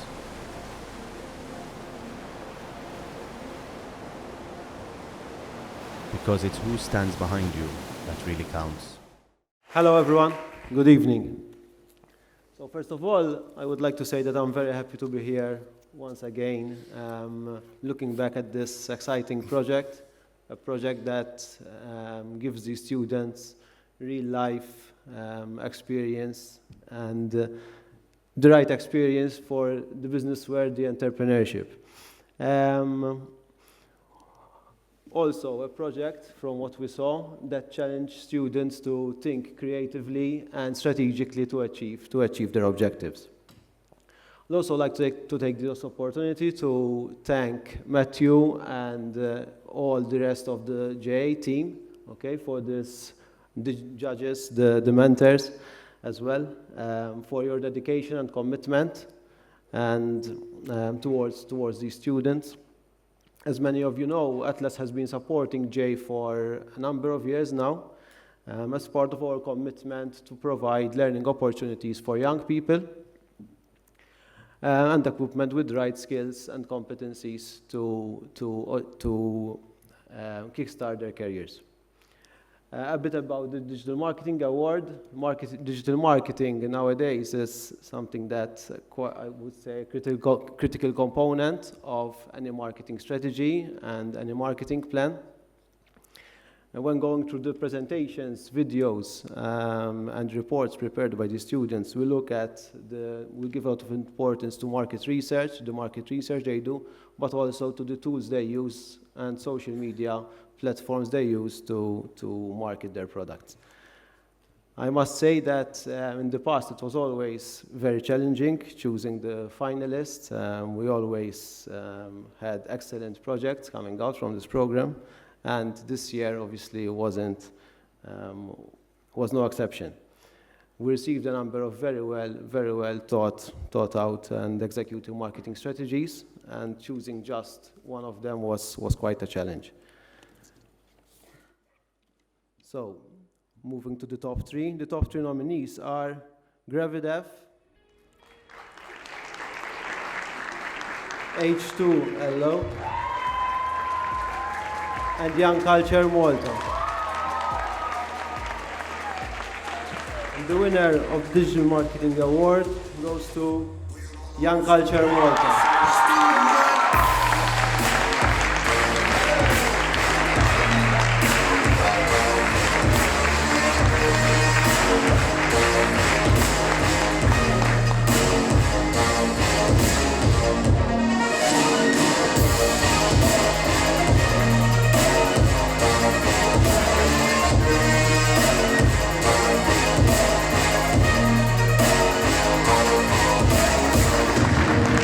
Well done, Young Culture.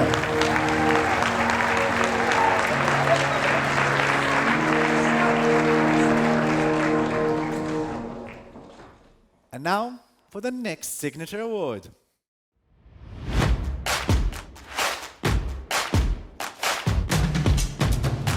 The eSkills Malta Foundation Best Use of Tech Award. Sponsored, awarded and judged by eSkills Malta Foundation. This award will be presented by Carmel Kakia, who I would like to invite on stage.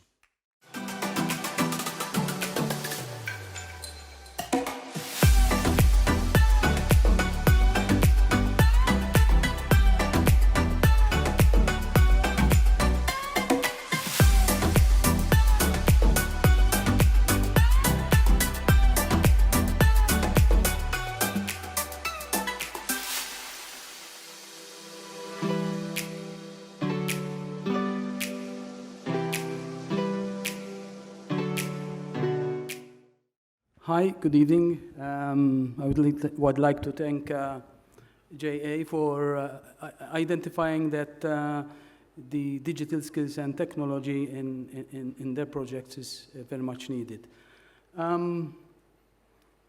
It is very important for us because, as we see up there, JA prepares youth for employment and entrepreneurships, and obviously digital skills is one of the major upcoming, well, it's been now for some time, importance for youth and adults and also elders.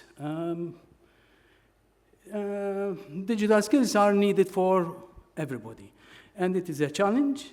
These coming years is going to be even tough. We heard about the generative AI, and this phenomenon will go up the pyramid and will affect all things that happen in the world: employment, business, education, and also living. So I encourage you to participate in a dialogue that comes up, whether online or physical. East Kills Malta Foundation was founded in 2014 with the, let's say, main objective of increasing digital skills in SMEs, employees, employers, and also ICT, the ICT people, including the society. Therefore, I don't want to keep you too long, so we go for the runners-up, and it is Ivan,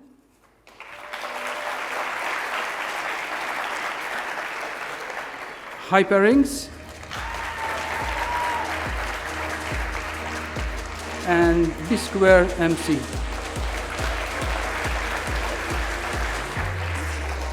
And the winner is, I invite Ivan.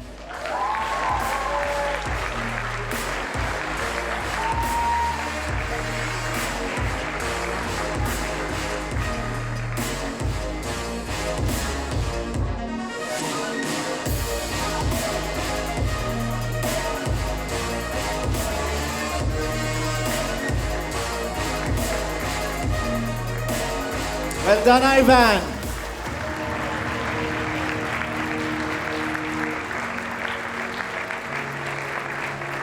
And now for the sixth signature award this evening.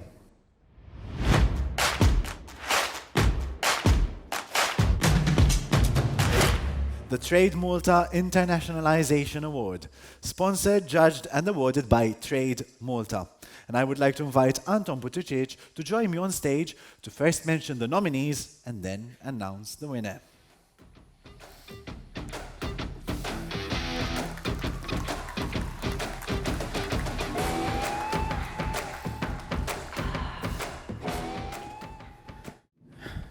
Good evening. First of all, I'd like to thank Matthew and his team at JA for giving us this opportunity to meet a very young and energetic cohort of students who have shown us that there's quite a lot of potential for business in the future. At Trade Malta, we help companies to internationalize and export, and I have to say we see a lot of mature companies that come to us, but also an interesting profile of young companies that come to us to either internationalize or export. I have a small advice to the young students today, present here today, is that whatever you do, try not only to think local, but to think when you're building your products and services to a wider audience. And I say this because from our experience, when we see companies that are successful at exporting or internationalizing their product, they get the opportunity not only to travel the world and see all the different kind of markets and places, but they give them a better perspective of the world. They give a better sensitization to different cultures, to what people in different markets need and require. And we'd like to see more of that. And I'm quite confident that it's not the last time that we see some of these students, and hopefully they will become our customers, and we will help them in their journey when they hopefully become more professional in the business, in a business world, and we will help them to open doors for them in international markets, and we'd like to see that happening from Malta, whether they're Maltese students or international students and international workers in the future based in Malta. So I don't want to keep you, and I don't want to, keep you on the edge. So I'll proceed and nominate the three nominees. Arca is the first company. E Corporation and Young Culture. And the winner is Young Culture Movement.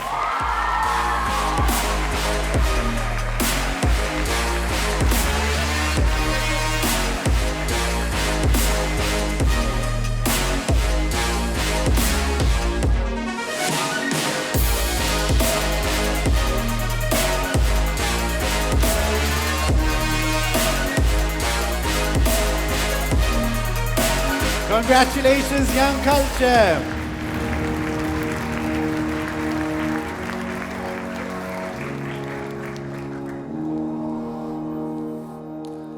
And now for the next award.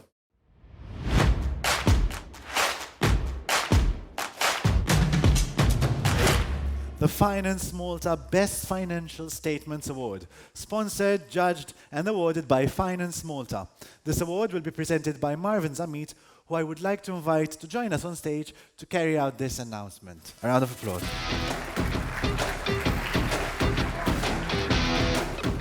Thank you. Good evening. It is a pleasure for me to be here with you. This is the first time Finance Malta is supporting J&A, but I guess it won't be the last.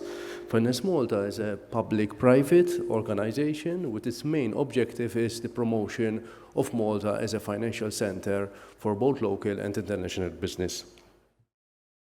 We are specifically sponsoring the Financial Reporting Award because we believe that financial reporting is central to the successful running of any business. I would like to thank Mr. Marlon Samut and Mr. Lawrence Buttigieg that, together with myself, vetted the financial reports. Now we pass to the nominees, who are Colori, Spot and Pots, Young Culture, and the winner is Spot and Pots.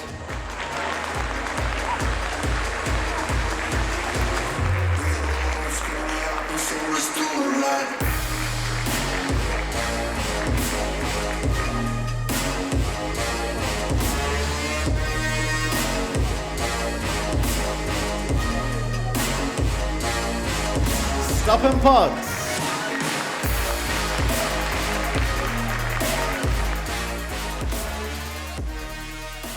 And now moving on to the 8th Signature Award for the evening.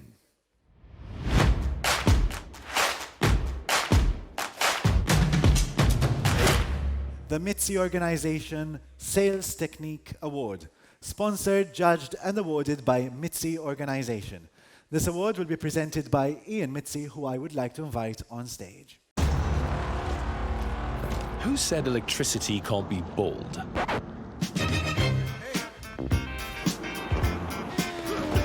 Who said cool can't be cooler? I can't believe this. Who said technology can't trigger emotion? New Nissan Juke Hybrid. A thrilling electrified experience. Thank you. First of all, it's a great honor for Mitzi Organization to be associated with such a prestigious event. We at Mitzi Organization are probably best known for our automotive sales, but we are much more than that. We are involved in many sectors, including soft drinks, hospitality, engineering, software, and other areas, such as also ship handling and yacht repair. But this is not about Mitzi Organization.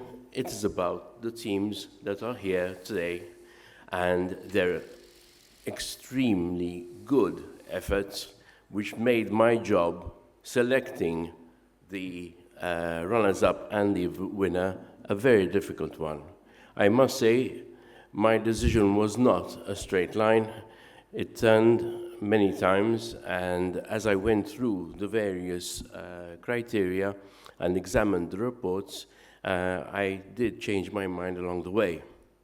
So, without any further ado, I will announce the nominees. Lightbridge. H2Low. The E Corporation. And the winner is H2Low.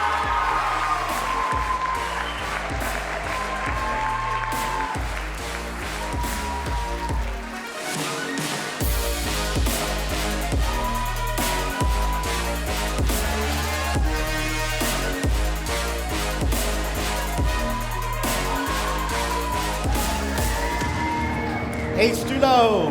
Well done.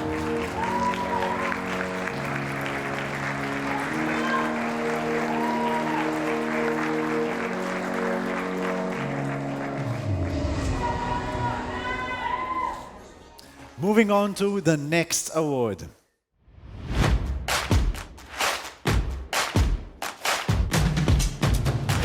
The Healy Ventures Marketplace Award. Now, a little side note about this award.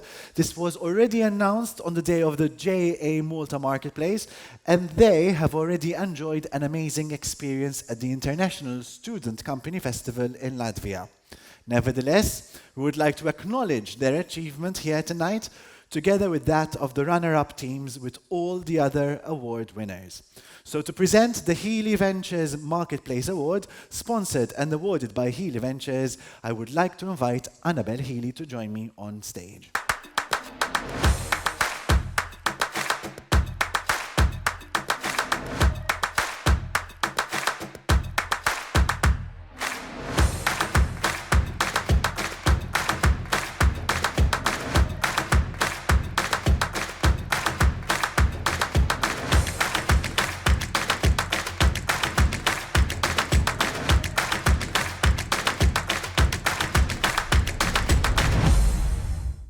Hi, good evening.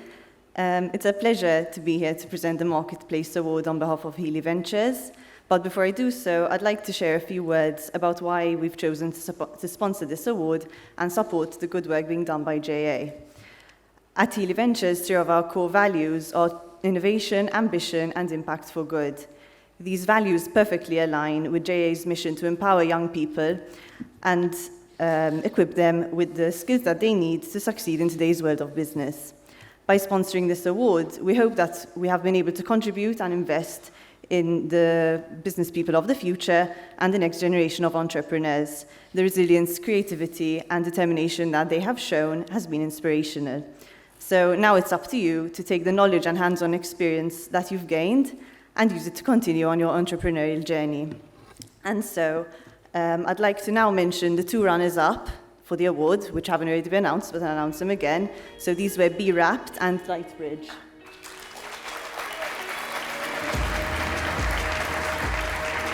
And the winner, Colori.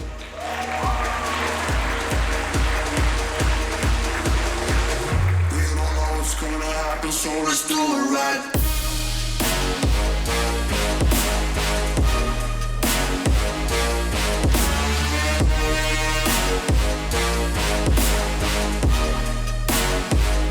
Well done, Colori.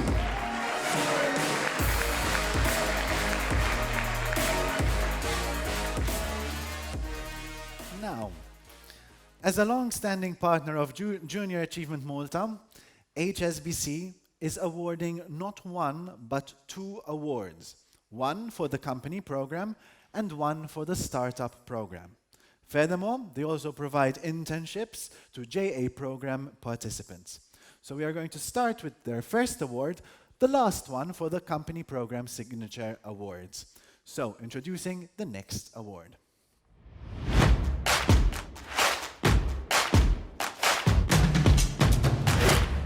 HSBC Green Entrepreneurship Award.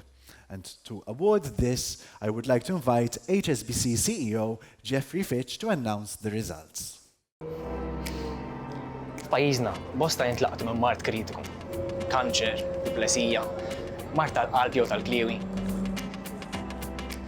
Dan mart aktar xkun jirrikjedi perjodu ta' kura, konvalescenza. Li jista' jfisser żmien twil barra mix-xogħol, kif ukoll spejjeż żejda. Għax fil-ħajja jinqala l-imprevedibbli. Ħloqna il-Key 5 Critical Illness Policy li tkoprik kontra l-iktar 5 tipi ta' mart kritiku li jistgħu jorqtuna.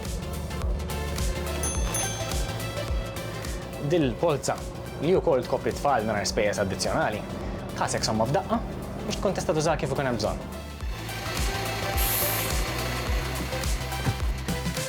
Serraħ moħħok, tkellimna llum.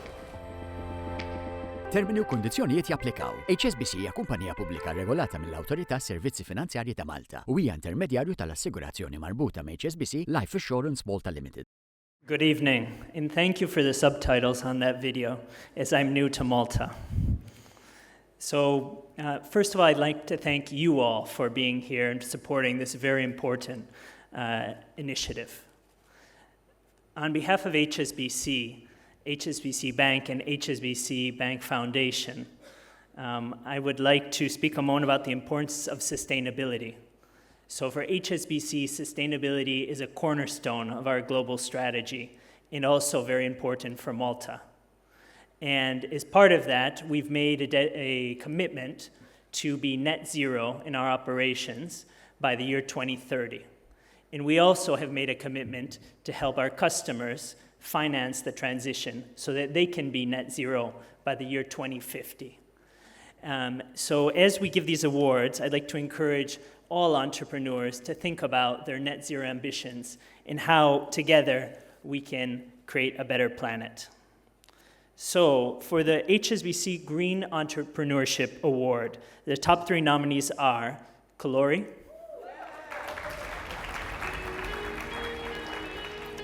Stop in Pots, and B Squared MC.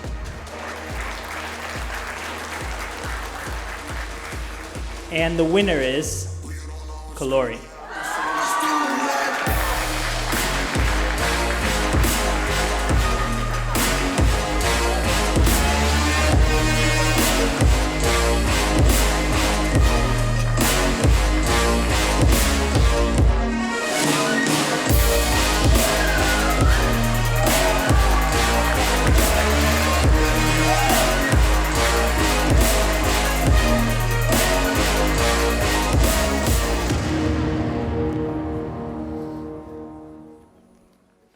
And now for a second category, this one, the HSBC ESG Sustainability Award.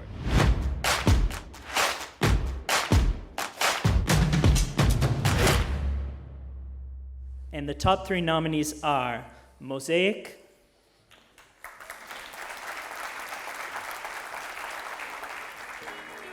Praxipal,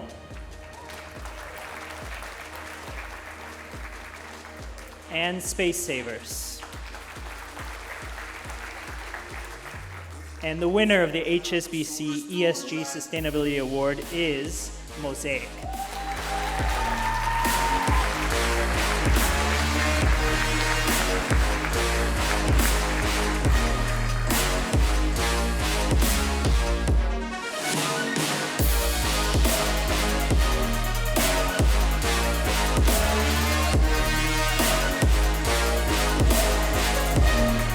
Mosaic!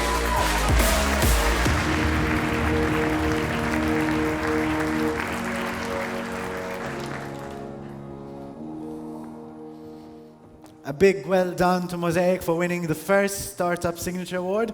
And now for the second.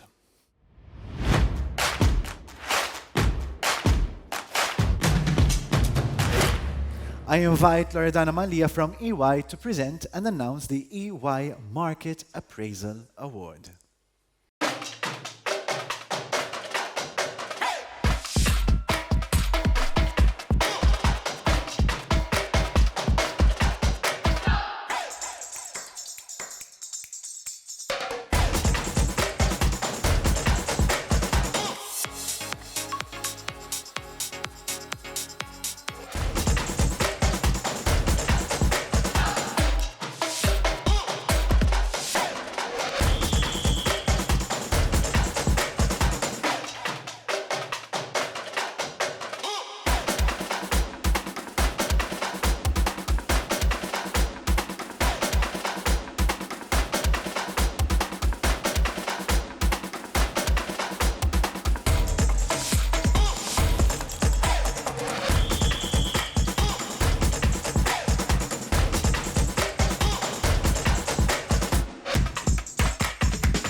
Good evening, ladies and gentlemen.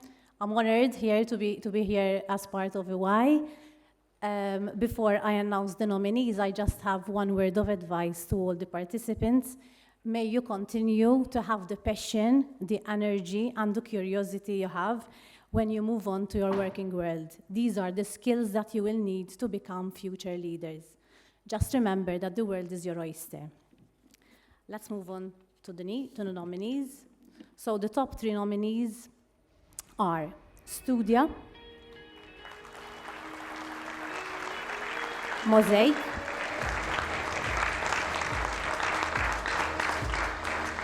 and Safe Pause.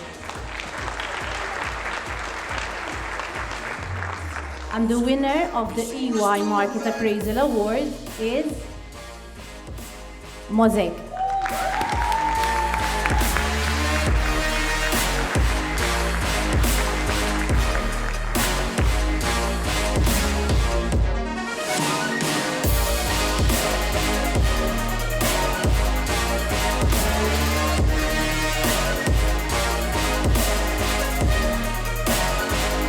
Mosaic.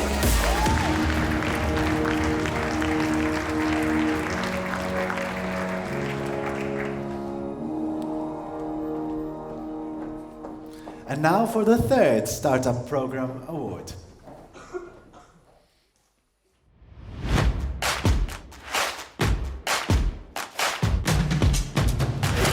Camilleri Preziosi Customer Focus Award, for which I would like to invite Christina Rapamanche to join me up on stage.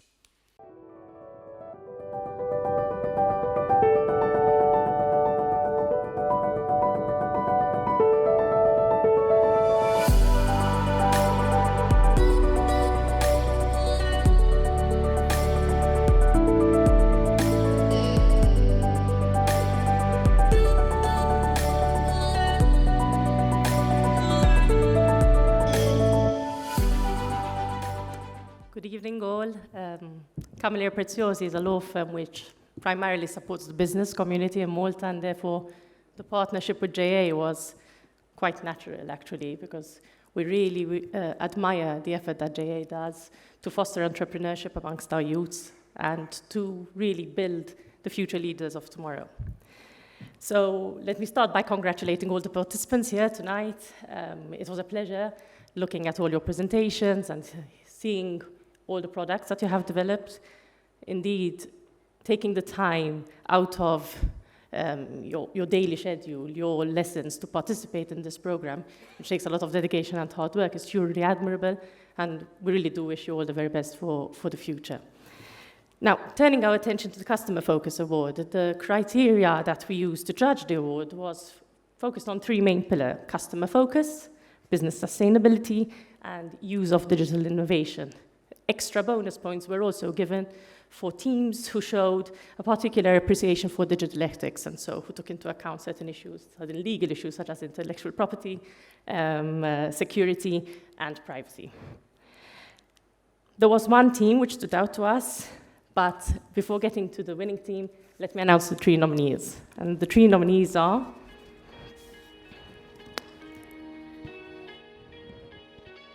Praxipal, Studia, and Space Savers.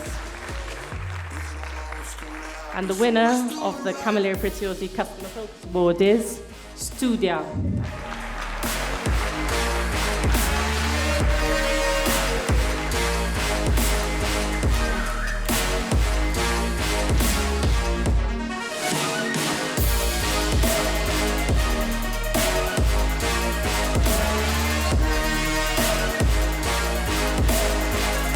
Studia.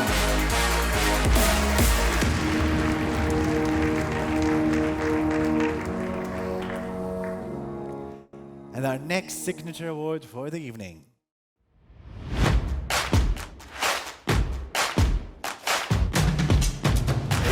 The Tech.mt Digital Innovation Award.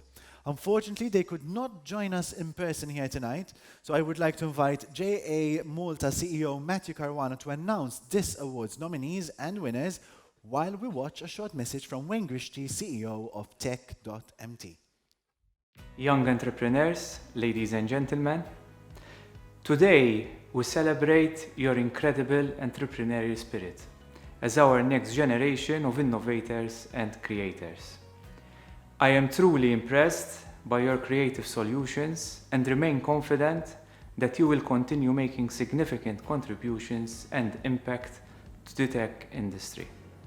That's why, for another year, we have supported the J Startup Program with the TechMT Digital Innovation Signature Award. As you know, this award recognizes outstanding university students who have used their digital skills to develop innovative business concepts. This aligns perfectly with one of TechMT's objectives, that of helping young entrepreneurs like you improve their technology skills and realize their ideas while receiving recognition for your efforts. I want to thank all the participants for their remarkable ideas and dedication, and a big well done to the winners of the award. Your ideas and innovative solutions are crucial in shaping our digital economy. I encourage you to keep working hard and never give up on your dreams. Keep pushing boundaries, think outside the box, and pursue your passion for tech. TechMT is here to support you with your journey.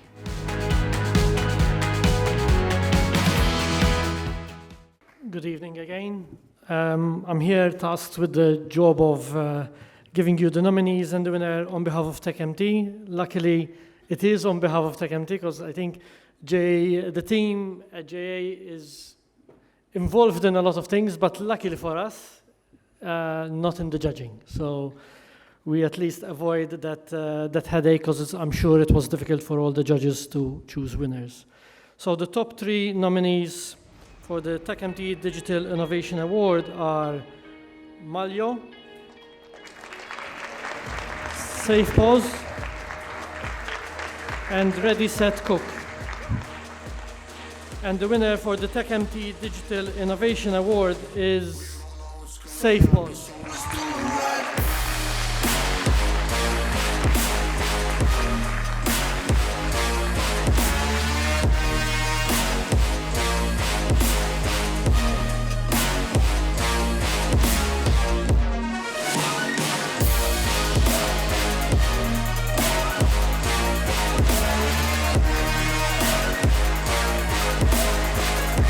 Congratulations, SafePOS!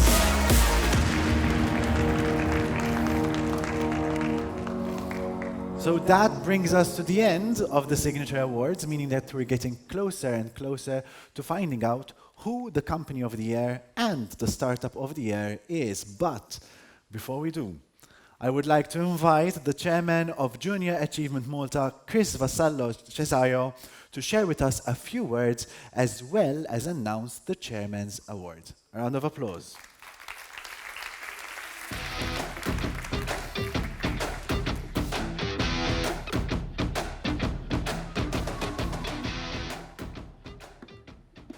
So good evening, ladies and gentlemen.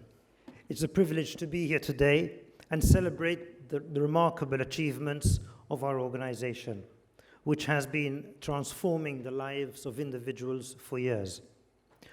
To continue with the celebratory spirit of this evening, I would like to highlight some key achievements of our international network.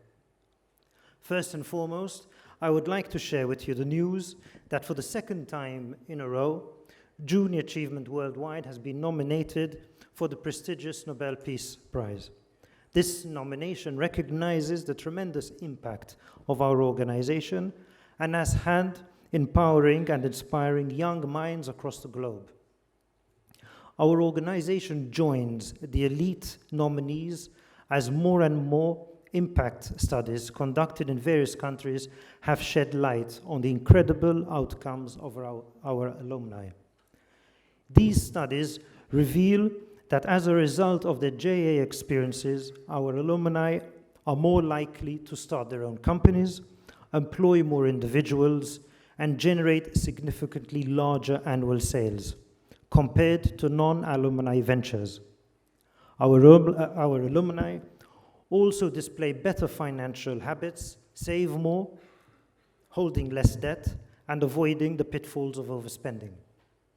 Furthermore, they report higher levels of household income, career satisfaction, and are less likely to drop out of school, face unemployment, or rely on social insurance. The world is taking notice of our efforts, and it is evident in the recognition we have received.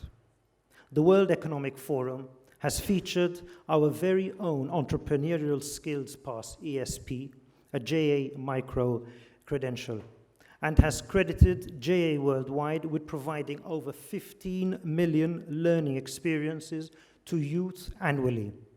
This remarkable achievement speaks volumes of the quality and effectiveness of our programs. The European Commission, in its action plan for entrepreneurship, recommends that every student should experience at least one entrepreneurial experience in the compulsory education age. And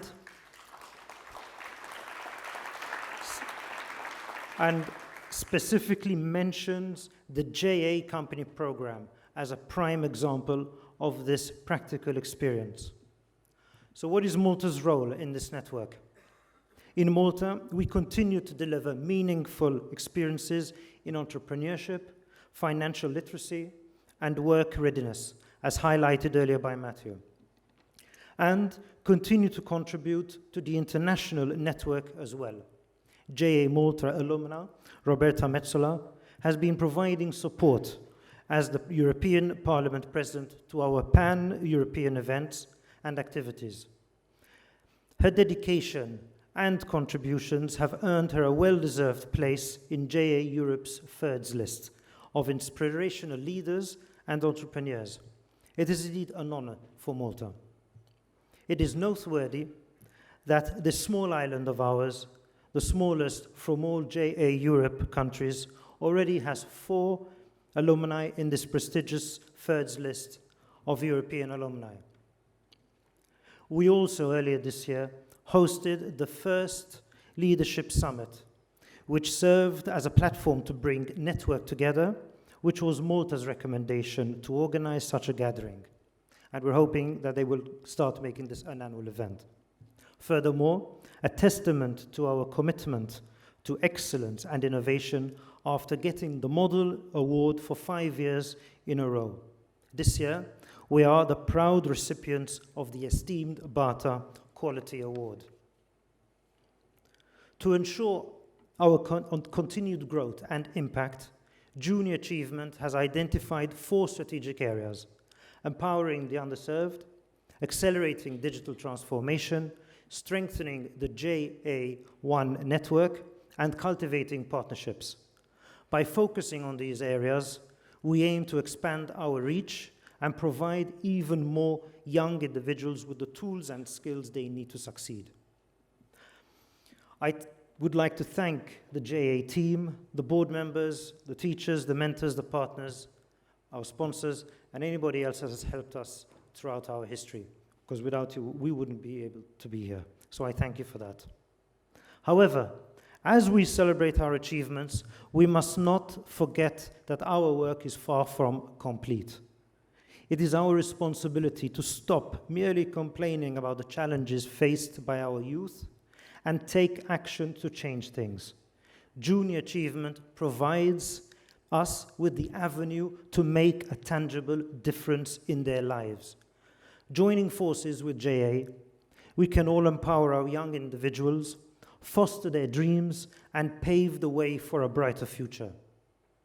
Together, let us take this opportunity and stand united in our commitment to change the world to a better one for our youth. Let us continue to create more success stories, break down barriers, and unlock the boundless potential that lies within each and every one of them. I thank you all, and let us all join forces and be game changers. Thank you.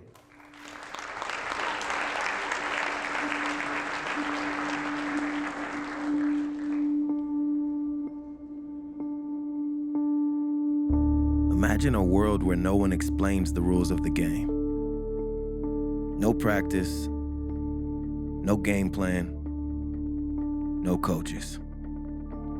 Just go out there and do your best, kid. But your best isn't good enough. Why? Because you are unprepared for the game. It's unfair, but nobody blames the player. They blame the circumstances. Now, imagine a world where no one explains the rules to the game of life. No discussions of how money works. No game plan for how education supports your future job or career. And certainly no coaching about how to start or run a business. Just go out there and do your best, kid. But your best isn't good enough. You're unprepared for the game. This time, though, people blame the player, not the circumstances. But there's no need to imagine this. It happens every day. Too many young people leave school without critical skills in financial literacy, work and career readiness, and entrepreneurship to reach their potential in life. And it costs all of us. Junior Achievement is working on leveling the playing field. But we can't do it alone. We need your support. Suit up.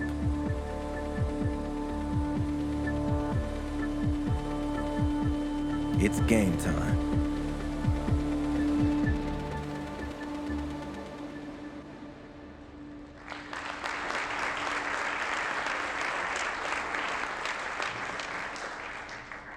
Speaking of game changers, we proceed to the first Chairman Award.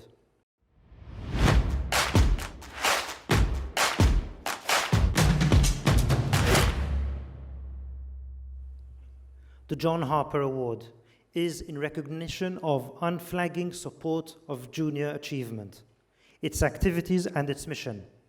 This year, we are recognizing a person not for the support offered throughout this year, but through a long-term commitment offered to JA for a number of years. This person's dedication and drive is contagious. This person has dedicated countless number of hours to junior achievement as a partner, judge, and board member. They were pivotal in securing other funding. Recently, this person has decided to move on from the board, but still follows and supports us when any opportunity arises. I would like to take this opportunity to thank you. Helga Lohle.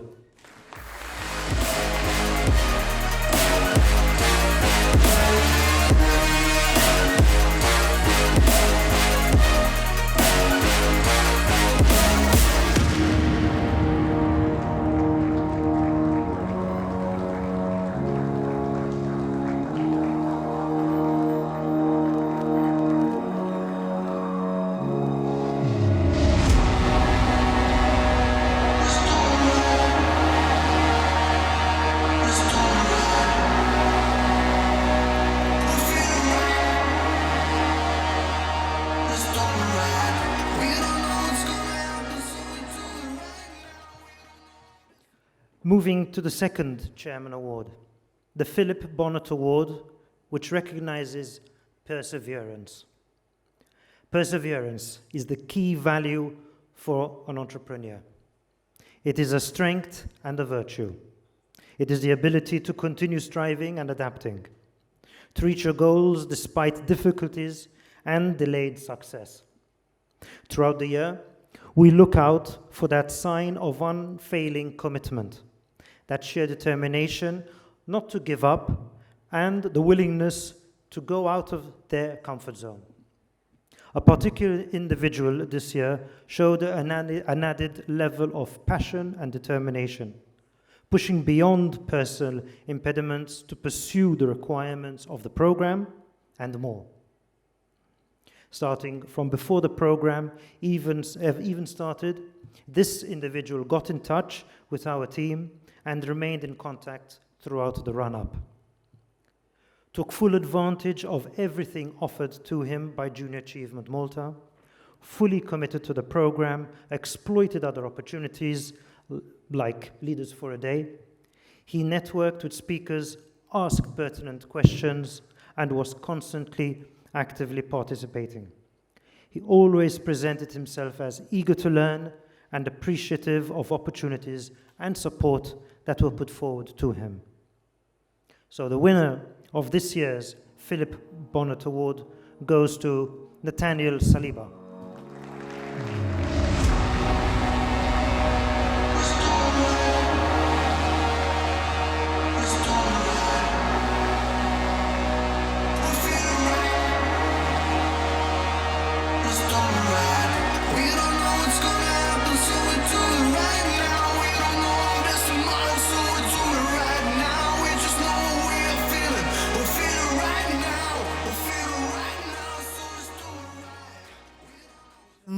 Congratulations to Helga Lul and Nathaniel Saliba.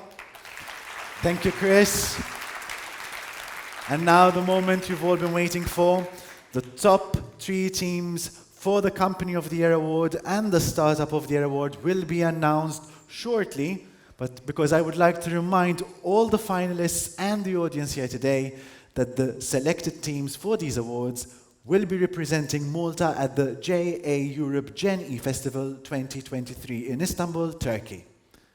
What's going to happen in Istanbul?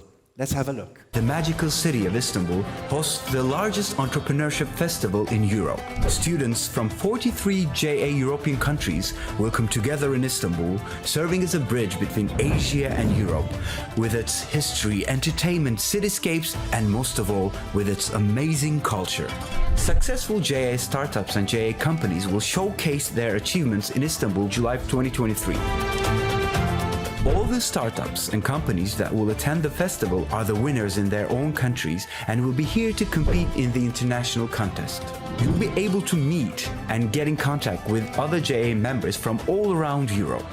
Get inspired by listening to business executives, consultants, mentors, and founders. You'll have the chance to showcase your business in the online job fair while celebrating a successful year and enjoying different perspectives from fellow JA members. In Gen E 2023 Istanbul, you will connect, learn, and celebrate the wonders of entrepreneurship. Come and share your success with the best in Istanbul. The judges are back. They have decided. So I would like to invite head judge for the Company of the Year Award, Michael Zarp from Deloitte, to share with us the results.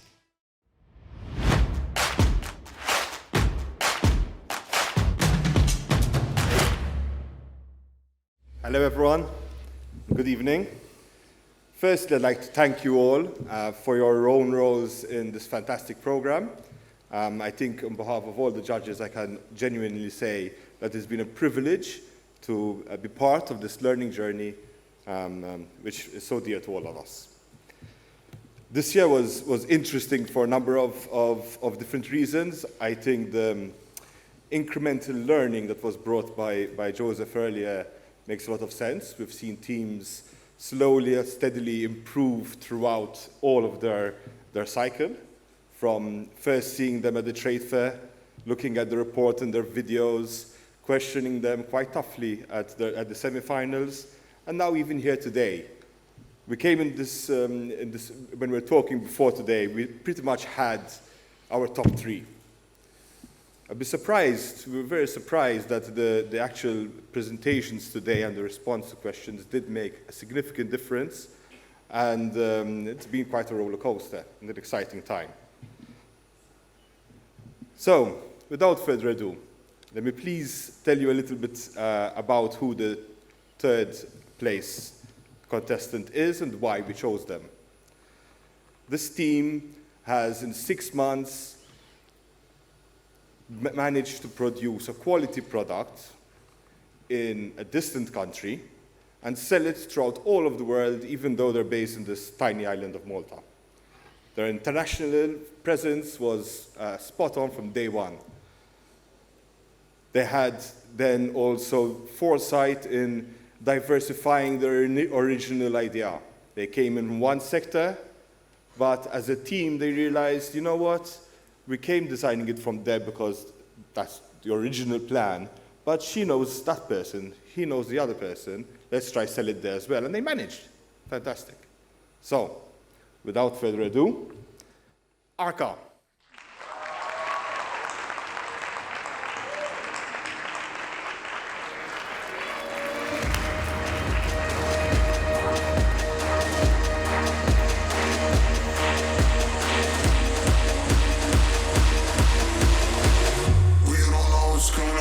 so let's do it right.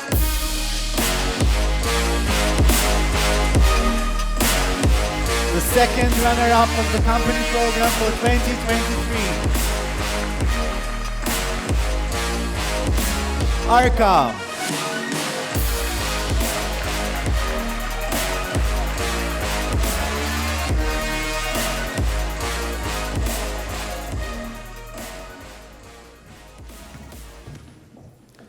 Now, over to number 2 contestant.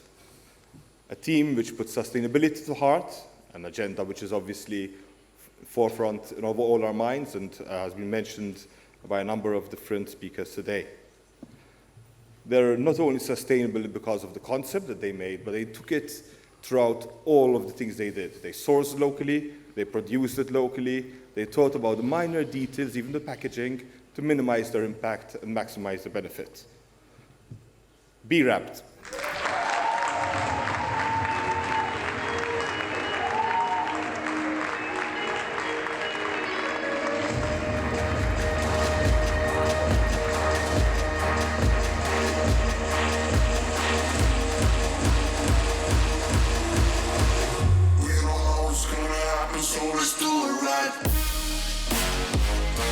The first runner-up of the company program for 2023, B-Wrapped.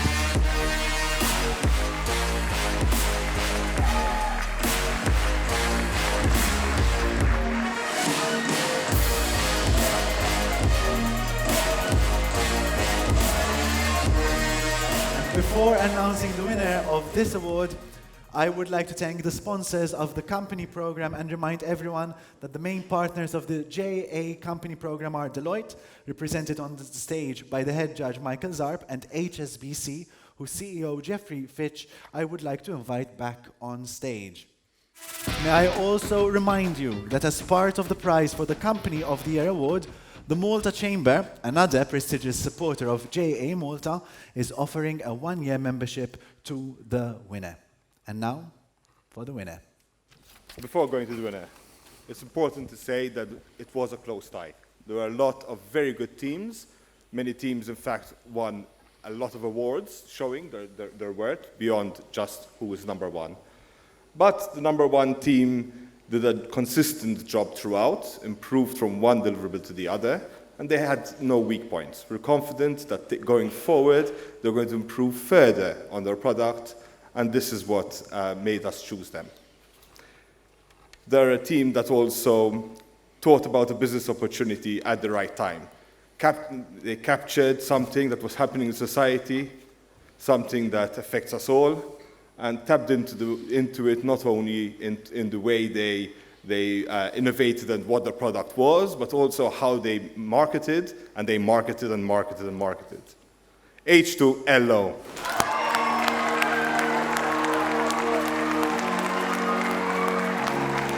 I invite H2LO to the stage.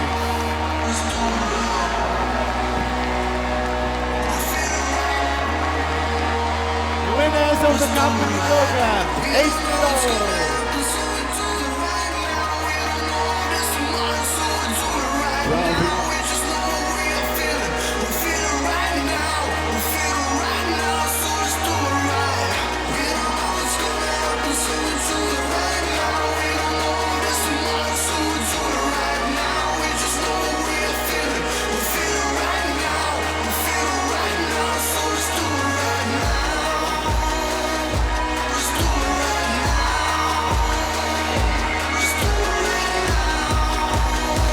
Congratulations, H2O!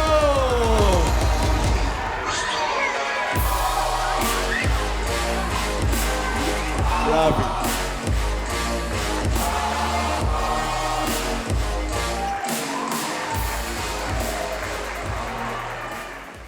H2O, the winners of the company program, but a big round of applause for all the participants. And I'm pretty sure that through the JA network, you will be given so many lifelong opportunities. Now, moving on to the final award of the evening. And I would like to invite head judge for the Startup of the Year award, Darren Patch from EY to join us on stage.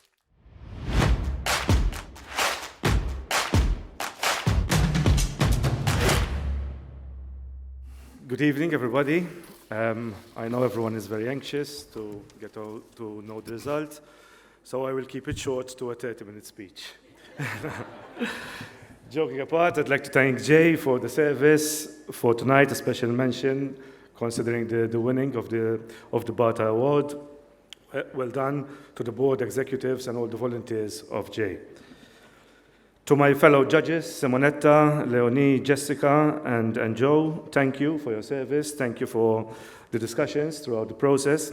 It's been a privilege serving with you. It is never easy to be a judge in such competitions, which start with 11 contestants or so. We arrived to 6 that you saw this evening, and we have to move to the final 3. What we appreciated the most was that the overriding theme throughout the contest has been how to make the world a better place.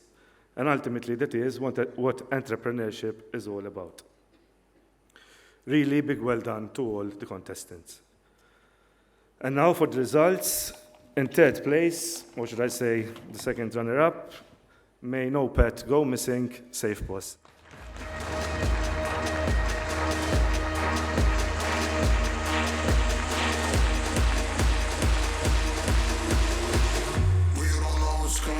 So let's do it right.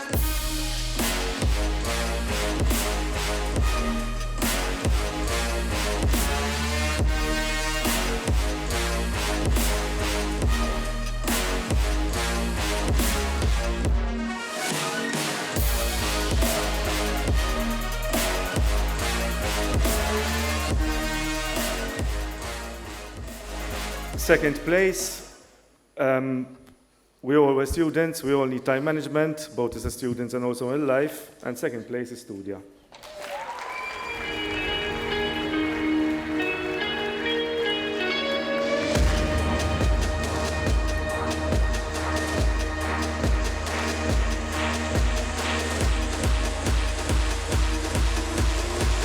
We don't know what's gonna happen, so let's do it right. Studia!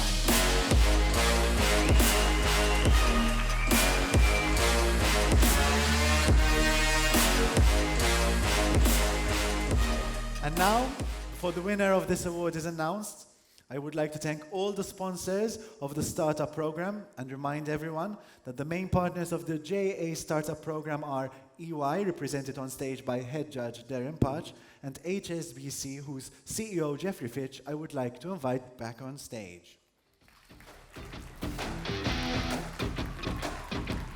The Malta Chamber is also offering the 1-year membership to the winner of the Startup Program. The winner. And the winner, the culmination of the program, everyone was as deserving, really good effort by everyone, but ultimately we needed to choose one group, and the winner this year is Mosaic.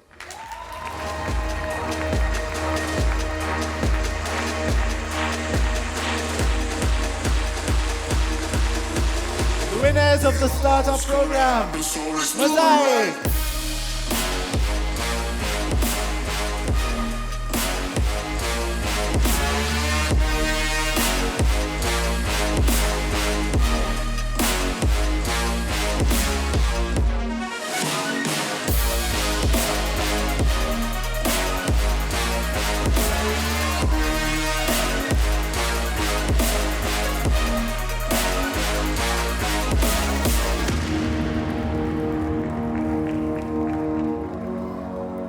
A big well done to Aishulo, to Mosaic, and to all the teams. Another round of applause to everyone who participated. A big thank you to all of you for being here with us tonight. And if you haven't done so already, we encourage you to browse the exhibition table and walls in the foyer to learn more about all the business ideas produced by the students this year. A big thank you to all the sponsors, partners, link teachers, mentors, and alumni for joining us during this year's programs. A special thank you to volunteers for making this evening a seamless experience, and of course, a thank you to all of you for being with us here tonight. A round of applause to all of you.